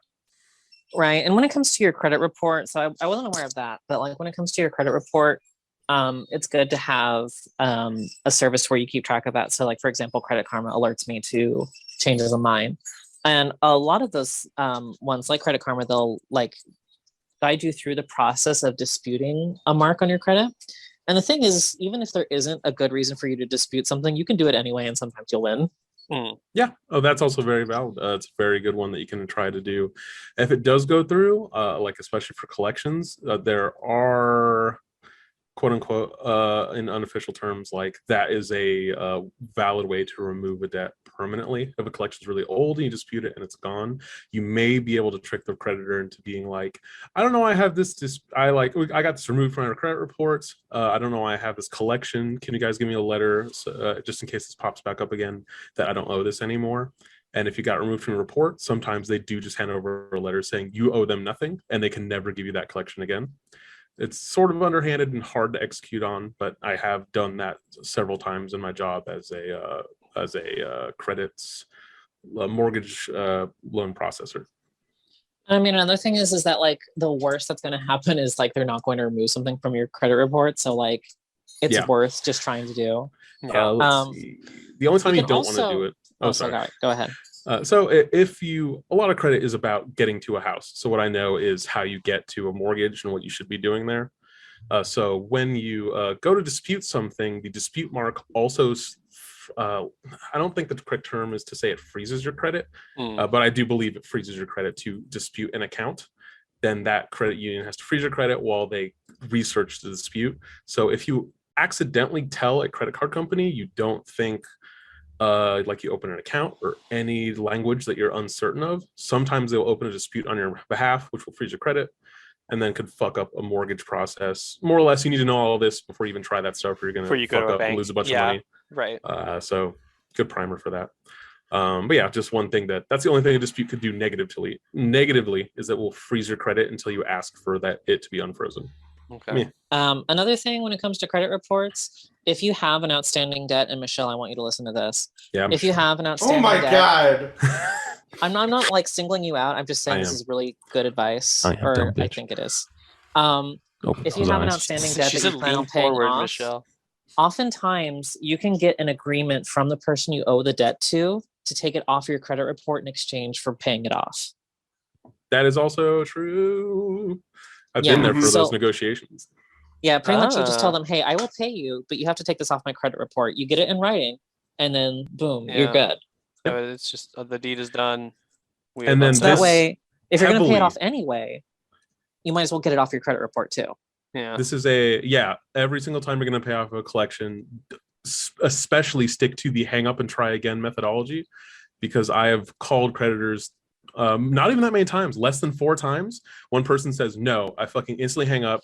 I tell a borrower, like, just give me a second. They're still on hold. I lie to them, and I call the credit agency back, and I'm like, hey, Ashley, I have a person here that want to pay off their debt in full right now. We just need you to write a letter. They're trying to go through a mortgage to say that that the collection's gone. They can take it off and that they could be removed from their credit report. They can definitely do this. It's not illegal. Some of them will say we can't do that. That's when you hang up, or just speak to a supervisor and be like, I want to pay this in full right now. You get a commission for that. I want you to say you'll take off a report and send me your letter for that. They are very amenable to that. The older the debt is, in my experience, it was also a reduction of how much they had to pay, because if they did a lump sum payment, I saw people taking like 30-40% of an original collection over 5 years old, sometimes even less, and then they will scrub it from your report. Your credit's fucking great in a couple of weeks, and then the collection's fucking done with. They can never come at you again for it. No one can. Or for the full amount. Once you pay it once and they call it the full amount, it's gone. So there's no more record of it, and et cetera, et cetera. Yeah, like the worst they can do is say no, or you hang up and call again. Like this hang is up call always again is hyper effective for this thing. Do not deal with collectors unless they agree to your terms. There's no reason not to, because someone there will want that commission that you're offering. And sometimes it's just in those situations, you hold a lot of the power, because like, what are they going to do? Not get their money? Some people did. Some assholes pick up the phone and be like, no, dude, they owe $3,000. Super stone-faced white dudes telling me they got to pay $3,000 on a 9-year-old student loan. And I was like, okay, fucking bye. Next person that hangs up, they start talking shop with the person. I bring them on the line. I'm like, go. And they're like, oh yeah, we would take like 40%. And they're like, I was thinking like 20%. And they like talked them down, and then got it with the credit removal letter and everything. So super good. Never pay full price on collections. I mean, there are some services that will navigate this for you, but like for a person, if you have like 4 hours to like hang up and call again, or not even that much time, but like if you have that much time to like call them and try it out. Calling off hours, just sit down for a minute and do it. I do want to put a warning, since you said that. Services that say they will do credit, like credit restoration or credit counseling for you, you have to be very careful with them, since some of them, all they do is write dispute letters and then pull your credit when the disputes remove items from your credit report. That's another action that disputes do. The item comes off your credit report until the investigation is complete. So a company will be like, give us $100, we can make your credit better. They go and dispute 3 of your credit cards with the highest balances. Those disappear from your report. They pull that report and send it to you in the mail, and they say, see what $100 got you? And then all those debts come back the next time your report's pulled, because if you go for a mortgage, they can see the debts because they use a different system. I don't want to super get into that, but mortgages and credit cards are also pulled on different scores. When you look at a Credit Karma score, for instance, you're getting a score calculation for a credit card, not a mortgage loan, because that's weighted differently. So the calculations are different. The numbers are always different. On average, you are 50 points lower than your actual score on a mortgage report versus credit cards. So I guess the takeaway there is like the do it yourself that you want to do is like negotiating like a lower payment on collections and getting it off your report. Negotiate your own payments and collections, and then whatever else I said about mortgages, do that as well. Look into that as appropriate. I can't remember what I just said anyway, but it's true whatever I said. Yeah. So like you can always just ask them, hey, give me what I want or you won't get your money. And that is a very effective bargaining tool. Yeah, they're not the mafia. They can't break your legs. They can't break your legs. What are they gonna do? Not get their fucking money? They would rather take a haircut on it than not get their money at all. Especially once it gets to like the collections end of things. Like they bought it on the cheap. They are still gonna make their money back. Absolutely. Any other questions? Like even if you just want to like get a recommendation from me. I don't have a question, but I will say I think I might try to get an Amex card in the next few months just to start a different credit card than the one I have. Yeah, Amex is a really good ecosystem, especially like they have a few good no fee cards. Like the Blue Cash is like 3% on groceries, which I think is pretty good if you spend a lot on groceries. Oh, that's my primary spending these days. Yeah, for sure. Right, so that might be a good fit for you. And again, like if you want to do just one card, 2% is always going to be like a pretty good sell. Right. And then I know Ruben, you have that Costco one that's also pretty good because it's like 4% on gas, right? Or 3? Yeah, it's like 4% on Costco gas and Costco purchases, and then lower for everything else. And then it's Costco that comes in with like another high percentage amount. I forget, it's something kind of ridiculous. It might be grandfathered. I think it changed. I think I got in when it was like a 10% cash back for the year on Costco purchases, and that's through Costco for having the higher membership that I mentioned, like the gold tier membership, that they give 10% back on all purchases, and then they pay for your membership first with that. So if I spend like $3,000 there, they take $100 out, and then they give me the rest of the whatever the cashback amount was. So I spent like $4,000 at Costco a year. I got $4,000, or I guess more because they take $100 out of that, and then give me $400. No, I'm getting it wrong. The first year they do that. Every other year they give you 10% back, and then you have to pay your membership as normal. The first year they waive that fee. That part, not the other thing I said. So like if you and a bunch of friends live together and like you do a Costco run regularly and you're the one who's like got the Costco membership and everyone's been knowing you for their shit anyway, that's free money, baby. Yeah, stack it all in one place. They are real nice to you about it. Also, they kind of do a service where they see once you are at the tipping point where they're like, your membership will put you up a membership tier, and it will pay for your membership to have a higher tier membership, which is true. It pays off. And instead of paying $50 and then getting nothing back from Costco except what the City Card gives me, which is significantly less. I think I got like $160 from the City Card this year, and the Costco card was $416 cash back. They usually tell you like, hey, you're gonna make money by moving to this new membership tier. You're spending more than $2,000 a year here. They usually get in your face about that and start to tell you at checkout consistently. Yeah. And I mean, there are also like cases where having a dedicated store card makes sense. The Costco is like the best illustrative example of that. But also like, for example, Target has their own red card where you get like 5% back. So if you like go grocery shopping at Target every week and you're not getting that 5%, like it's hard to beat that. Yeah, there's no reason not to. If it's you're going there every week the entire year, you should look at your numbers and figure out how cool that would be. And I mean, even with like Target, like they have a debit card version of their card now where you still get the 5% back. So even if you don't have that credit history, like that's something to look into for sure. Generally, that's going to be best when it comes to bigger retail. So like Walmart also has their own credit card where you get like 5%, but I think their terms are a little bit more strict. Oh, you reminded me. Bass Pro Shop has a cool credit card, not because it has any special features. They do a points program. I didn't think it was that good. I didn't do the math on it though. But they exclusively allow you to buy ammunition first online. So you get access to bulk bullet purchases that are usually below most retail prices. Oh my god, For my dad's having always a complaining credit about card? ammo prices.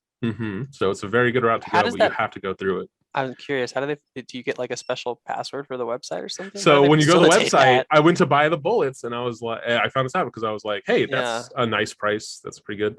Right, Like a nickel under 9mm per bullet. right, And then I put it in the cart, and it's like, hey, you can't check out unless you're like that card is invalid. Oh, you need to be using the Bass okay. Pro Shop That's how they credit gave it. card. I was just And I was curious. like, the fuck? I was just curious. That's pretty wild. Yeah, so some of the store cards will have weird perks like that. Again, it's only going to be worthwhile if you're someone who spends a lot of money at a particular store, and a lot of store cards are just like garbage. But like the Target one I like, and then like for some people, if like Walmart's the only game in town, typically like Walmart and Target do not count for like grocery store cards. So if you're getting groceries at one of those, you'll want to get like their card to get the most out of it. And same thing for Costco. So like, for example, my American Express that has the rewards for grocery shopping, it doesn't count at Walmart, Target, or Right. Costco. It counts at like Right. smaller grocery stores, which is where I do the majority of my shopping. But if I were someone who did the majority of my shopping at Costco, I'd get the Costco card because that's going to be the only game. Yep. You got to put your bulk in there. It's great. Let's talk about Costco items I love for 30 seconds. Claritin. They sell generic Claritin they give you 365 pills for $9 Jesus. instead Nine? of 20. Instead of what is it? 18 Claritins for $13 at any I other spent store. like 23 Fucked up on on a year-long antihistamines. supply at CVS, and that was with a coupon. So Costco's got That's that. Oh option. my God. Buy $13 or less Wholesale. for a year supply daily use Sheesh. of Claritin. Deals. Oh my god. It's mostly the RX that's like huge, just like mountains of ibuprofen, naproxen sodium. It's just so fucking. It's literally 30%. You the gotta bulk of imagine. mount. Do you think Benadryl Reddit is big on Costco? They have to be. It's the only way to get that much in bulk. The 10,000 pill, the 10,000 Oh my Benadryl mega pill puck. Oh, are you talking about the Shit had to come 25 from gram Costco. one that someone posted? It was like a Yes. fucking bar of soap. Yeah, These- like big cart Mega 25 drill. if you didn't go to into it. Costco, that's like $1,000 brick of Yeah. pennies. Yeah, you gotta be. Oh, they Um, do have. Wait, hold on. Let me see if I have it. Go on a second there, Lucy. Let me go check. how Okay. much I really get So at as far as Costco. store cards go, I do want to give a couple of bad examples. There's a Starbucks credit card. There's no reason for you to get a Starbucks credit card ever. Nope. Just do not do it. It's a bad one. Yeah, I Yeah, just don't. like- That's just such a weird like. They give you how- like you 5 gotta free care a lot coffees. about- They're like, you want 5 free grandes if you open a Yeah. credit card at Starbucks? You gotta care a lot about your Starbucks to consider that. That's. I mean, like the thing is like any decent credit card, like you can get like 300 for 1,000 on like a bonus spend yeah. for opening a new credit card. Like that should be your baseline for considering it just for an opening like bonus. Mm-hmm. Most store cards for anything that's not like Target or Walmart are not going to be nearly as good. There's also one for like Barnes and Noble where you get like 5% back on Barnes and Noble purchases, but like think about this Well- critically. Are you spending enough on Barnes and Noble where that's a worthwhile purchase? My question was going to be: are there enough Barnes and Nobles through which you could go to anymore? All right, Benadryl update. We got it. It's the Kirkland Signature Allergy Medicine, 25 milligrams, 600 mini tabs for $8. Yeah, let's go. 600 mini tabs We are for getting 25 drilled up. milligrams. So we're Antihistamine. Dead Max to Antihistamine. Benadryl Max, guys. Benny Maxing, 15,000 milligrams for $8, and I've seen this go down to $3 on sale. Have to be an 600 tabs. antihistamine summer. Debt max your credit cards to Max fucking credit buy cards and Benadryl. Benamax your blood. Benamax your Benadryl. Yeah, no. We're drill maxing in here. Yeah, no. This is Eliza's been gone for 5 minutes. We're gonna tell you We're do all debt the. maxing. It's all gonna be reactionary shit from now on. Rack up Actually, $50,000 of credit card debt. Got 10 litres left on this planet. Let's go. just only get debt. drill. Only debt max. Doesn't mortgage Sea mean spiders. debt. Sea spiders from taking Debt, too debt. much Benadryl. You'll never afford a house. Get ready to live in a van in Do national not parks. take HRT. Detransition. Michelle? Come on, What? you're getting dark. No, Wait. that- I've got a better one, Michelle. Debt max, so that way you can go to Thailand and get surgery. Yeah, there it is. Oh. There, And then never Michelle, come back. The Michelle- ultimate And then debt never come maxing- back. Michelle, The how else ultimate do debt you maxing grift. how else do you think you can achieve BBLs? Debt maxing, baby. We're gonna just point. We're just gonna point a gun to my head. We're gonna bring up BBLs. BBLs, folks.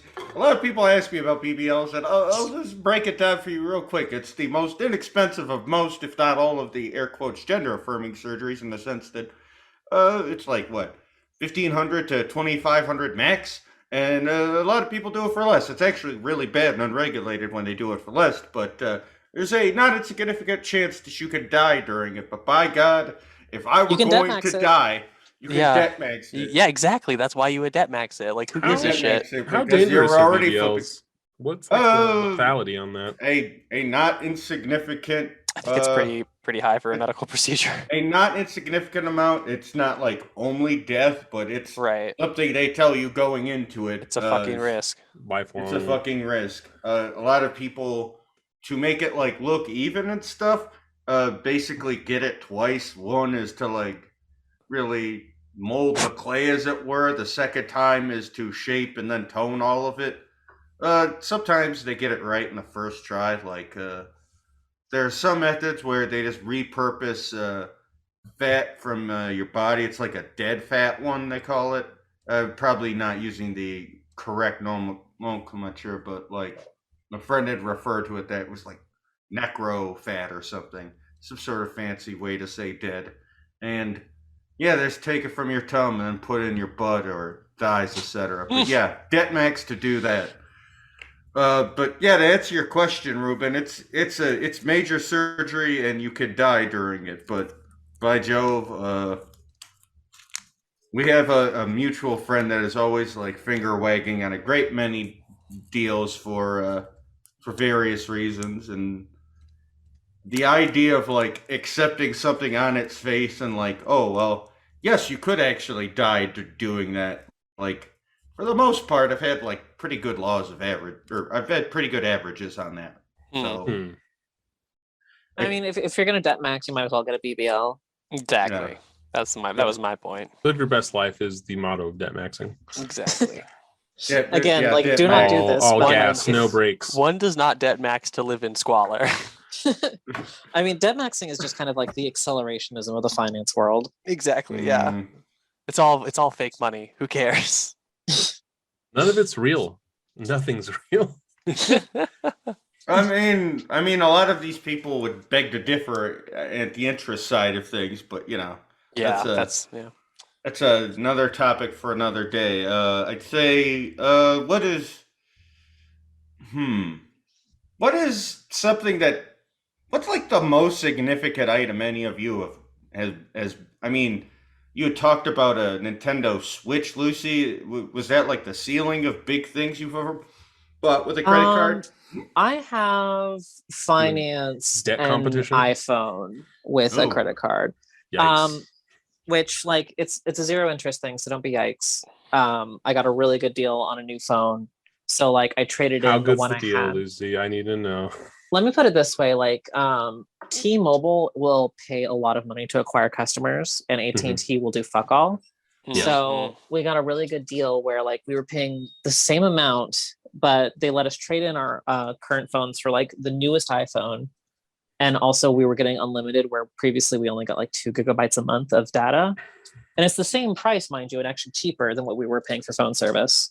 So basically what I did is I had like, I think $600 left on my iPhone from AT&T. I traded that iPhone in to get my free one from T-Mobile. And I gave AT&T one of my zero interest cards, and I'm like, here, I'm done with you.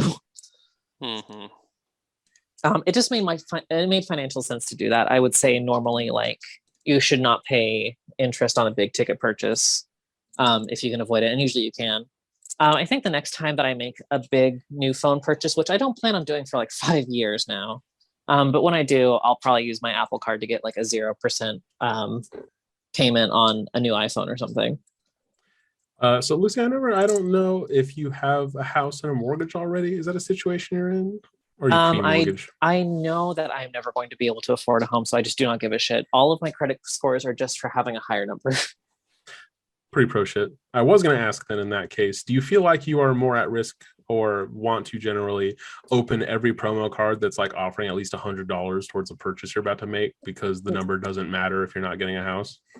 No, mostly because like I need to at least get $300 out of you if I'm going to sign up for your card. Well, what if you were just like, you're just buying something like, I want to buy a tent right now, and they're like, hey, well, you open our credit card right now, get $100 off that tent, and you're like, well, I will never afford a house. We'll take $100 off. I mean, if it's no fee, then yeah, I would definitely. Well, you're going to close it as soon as you pay it. You can close it before paying it because you can actually close credit cards and still pay them off. They don't have to be active to get paid. Well, sometimes they'll claw back a reward if you do that. That's something that I should also bring up. Like if you like get in a really good opening offer on something, like especially for point system. So like if you have a couple of credit cards from Chase, for example, and you close one of their cards right after you hit like whatever you need to get their points, sometimes they'll take them back from you. So a lot of people will be like, okay, close the card like 1 year after opening, so that way they don't do that. But in the case that Ruben's saying, like if someone was offering me $100 to open a credit card that didn't have a fee or anything, at point of purchase, I might do that because like my credit's really good and it's $100. Yeah, and then it's something that I can add to my credit history as time goes on if it's like a 0 fee card. So yeah, I guess I would. Most of the time it's just like a crap APR. But if you're never going to use it again anyway, and it doesn't matter that you just opened a card because that's what's going to drop your credit score for like 2 years. You might as well get it. Might as well get that hundo, sweet hundy. Yeah, I mean, I'm projecting in like the next 10 years, I will probably have another 5 credit cards, and I will not use any of them. Just got to keep those stats up. Not about rookie numbers. I mean, here. Like if I'm not going to use them and they're not costing me any money, and I just get benefit out of them, who cares? Yeah, some banks are a little nicer to you sometimes. Nice credit score. Yeah, there are some people in a similar vein where they will continually open up new bank accounts to get like bonuses. Account opening bonuses. Yeah, which I've considered doing, but that's a little bit more troublesome than a credit card. It's like a lot of work. I've also considered that just because I've seen credit unions like they offer special insurance rates. Like, hey, go through we have a special auto insurance broker if you want to go through our dude. Now that you've been with our union for a couple of years, and sometimes you get a pretty nice rate out of that kind of stuff. Good reason to look at credit unions, but I haven't seen anything worth it. I mean, it just really depends on how much effort you want to put in. But like, if someone is giving me like $100 instantly to sign up for a credit card, and it's like right then and there, I might take it. What we can all take away from this is what you put in, you'll get a roughly 4% back. I would say that like that's not necessarily going to be the case. Again, like with the 6% return I got. Lucy, thanks for laughing, everybody. I thought this was a podcast, like a show, some form of at least a little entertainment. Hey! You're being able. My buddy just told a great joke. Everyone, ha! It just sounds like whatever you're putting in, you're getting 4% back out of. I am not good at telling when a joke is being told. I wish one of the other two hosts were. Thank you, Michelle. Putting me in the treads. Go on, Lucy. You're very genuinely fun to hear about. Didn't know. Buddy, you have to put a little more juice. Come on. A little more gravitas. Come on. I wasn't. See, like whenever we were doing debt maxing, that was obviously a joke. Yeah. Yeah. I thought you were just trying to actually summarize what we were talking about. Fruit here. You should like get like a soundboard and then play a slide whistle immediately after there. So it's just like, I'm going to debt max a credit card to buy a bunch of Bitcoin and hire an underground hitman to kill Ruben. Thank you, please. That's the end of the episode right there. Honestly. Also, isn't it weird that crypto is like, I don't want to get into a whole discussion, but it's just very funny to me that at the start of cryptocurrency, it was like, yeah, this is something that a spider. You can only use to buy heroin or to kill another person. And now there's like commercials for cryptocurrency everywhere. And now it's a stadium, and now it's it's ruining like lives left and right. Fucking things. Crypto is such a great scam that I would love to talk about sometime. What was that But it's stuff? not really DIY. Is the thing. What's No, that stuff yeah, that it's turned not. your skin? Eh, Well, DIY. How to ruin, finance and markets. how to ruin your children's future and Denmax get in a an whole early nother divorce. way. DIY. Yeah. CryptoMax, fuck up your life. Get divorced. Crypto Max. Ooh. How to Lose it's the fucking Mega thousands of 64 dollars life on the speed run. dollar. How to ruin your life in 5 years. Joke is Throw on all you. of your money I'm into not a shit married. coin and then Oof. destroy your passport. I mean, it's like the thing. The thing is, the people that like make money in X industry aren't the people providing the service, but are instead like, the silver rush. The people making the money aren't really the miners. The people making the money are the people selling pickaxes. The people, you know, making money aren't really the restaurateurs or whatever. It's maybe people selling all of the supplies, and right now, anyone selling meat or vegetables. Oh man, everything seems all the money making seems to happen at the commodities end, but yeah, Or in the speculative finance end. or the speculative finance end. Yeah, that's right. What if I could invent a new way to sell aggregate data about the kinds of foods people sell to, like, devise a way to make fusion food around those specific niches.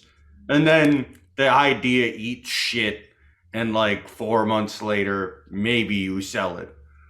Like, that is. You're being vague there, but immediately what comes to mind is the dill burrito. I mean, yeah, the dill burrito. What the fuck is a dill burrito? Like, there's dill in it? Like pickle flavor? No, it's a Dilbert themed burrito. Like, the Mr. Beast restaurant? Well, there's a Dilbert themed. Okay, yeah. That's Yeah, right. in the Thing. 90s, the guy who made Dilbert developed his own burrito, and we're so beyond. Does it have like a little squiggly tie on the wrapper? Or That does would it have been a look like good Dilbert? idea. It doesn't Yeah. look like Dilbert? Yeah, the Wait. rapper has like a tie that's like curved up, or the. See, that would have Does been a the good is the design choice, but they flavor did not do Dilbert that. flavor, or does it just look like him? So What's they- the Dilbert tie-in? The Dilbert tie-in is the packaging, Yeah. and the fact that the Scott Adams developed this burrito with some food scientists, I think. And the idea is that you're supposed to get like all of your vitamins that you needed in one day with one of these burritos. But to Okay. do that, it tasted awful, and it gave people like super gas. Proto Soylent? That's what this sounds like? Yeah, it was like Soylent before Soylent, which not to out myself as a Soylent drinker, but Soylent did this a lot drinker. better. I used to drink when the 7-Eleven near me stocked Soylent. I would get them on days that I needed them. I'll put it that way. Yeah, I I mean just do that regular was protein my drink. approach. Or like Jesus. Not dude. work.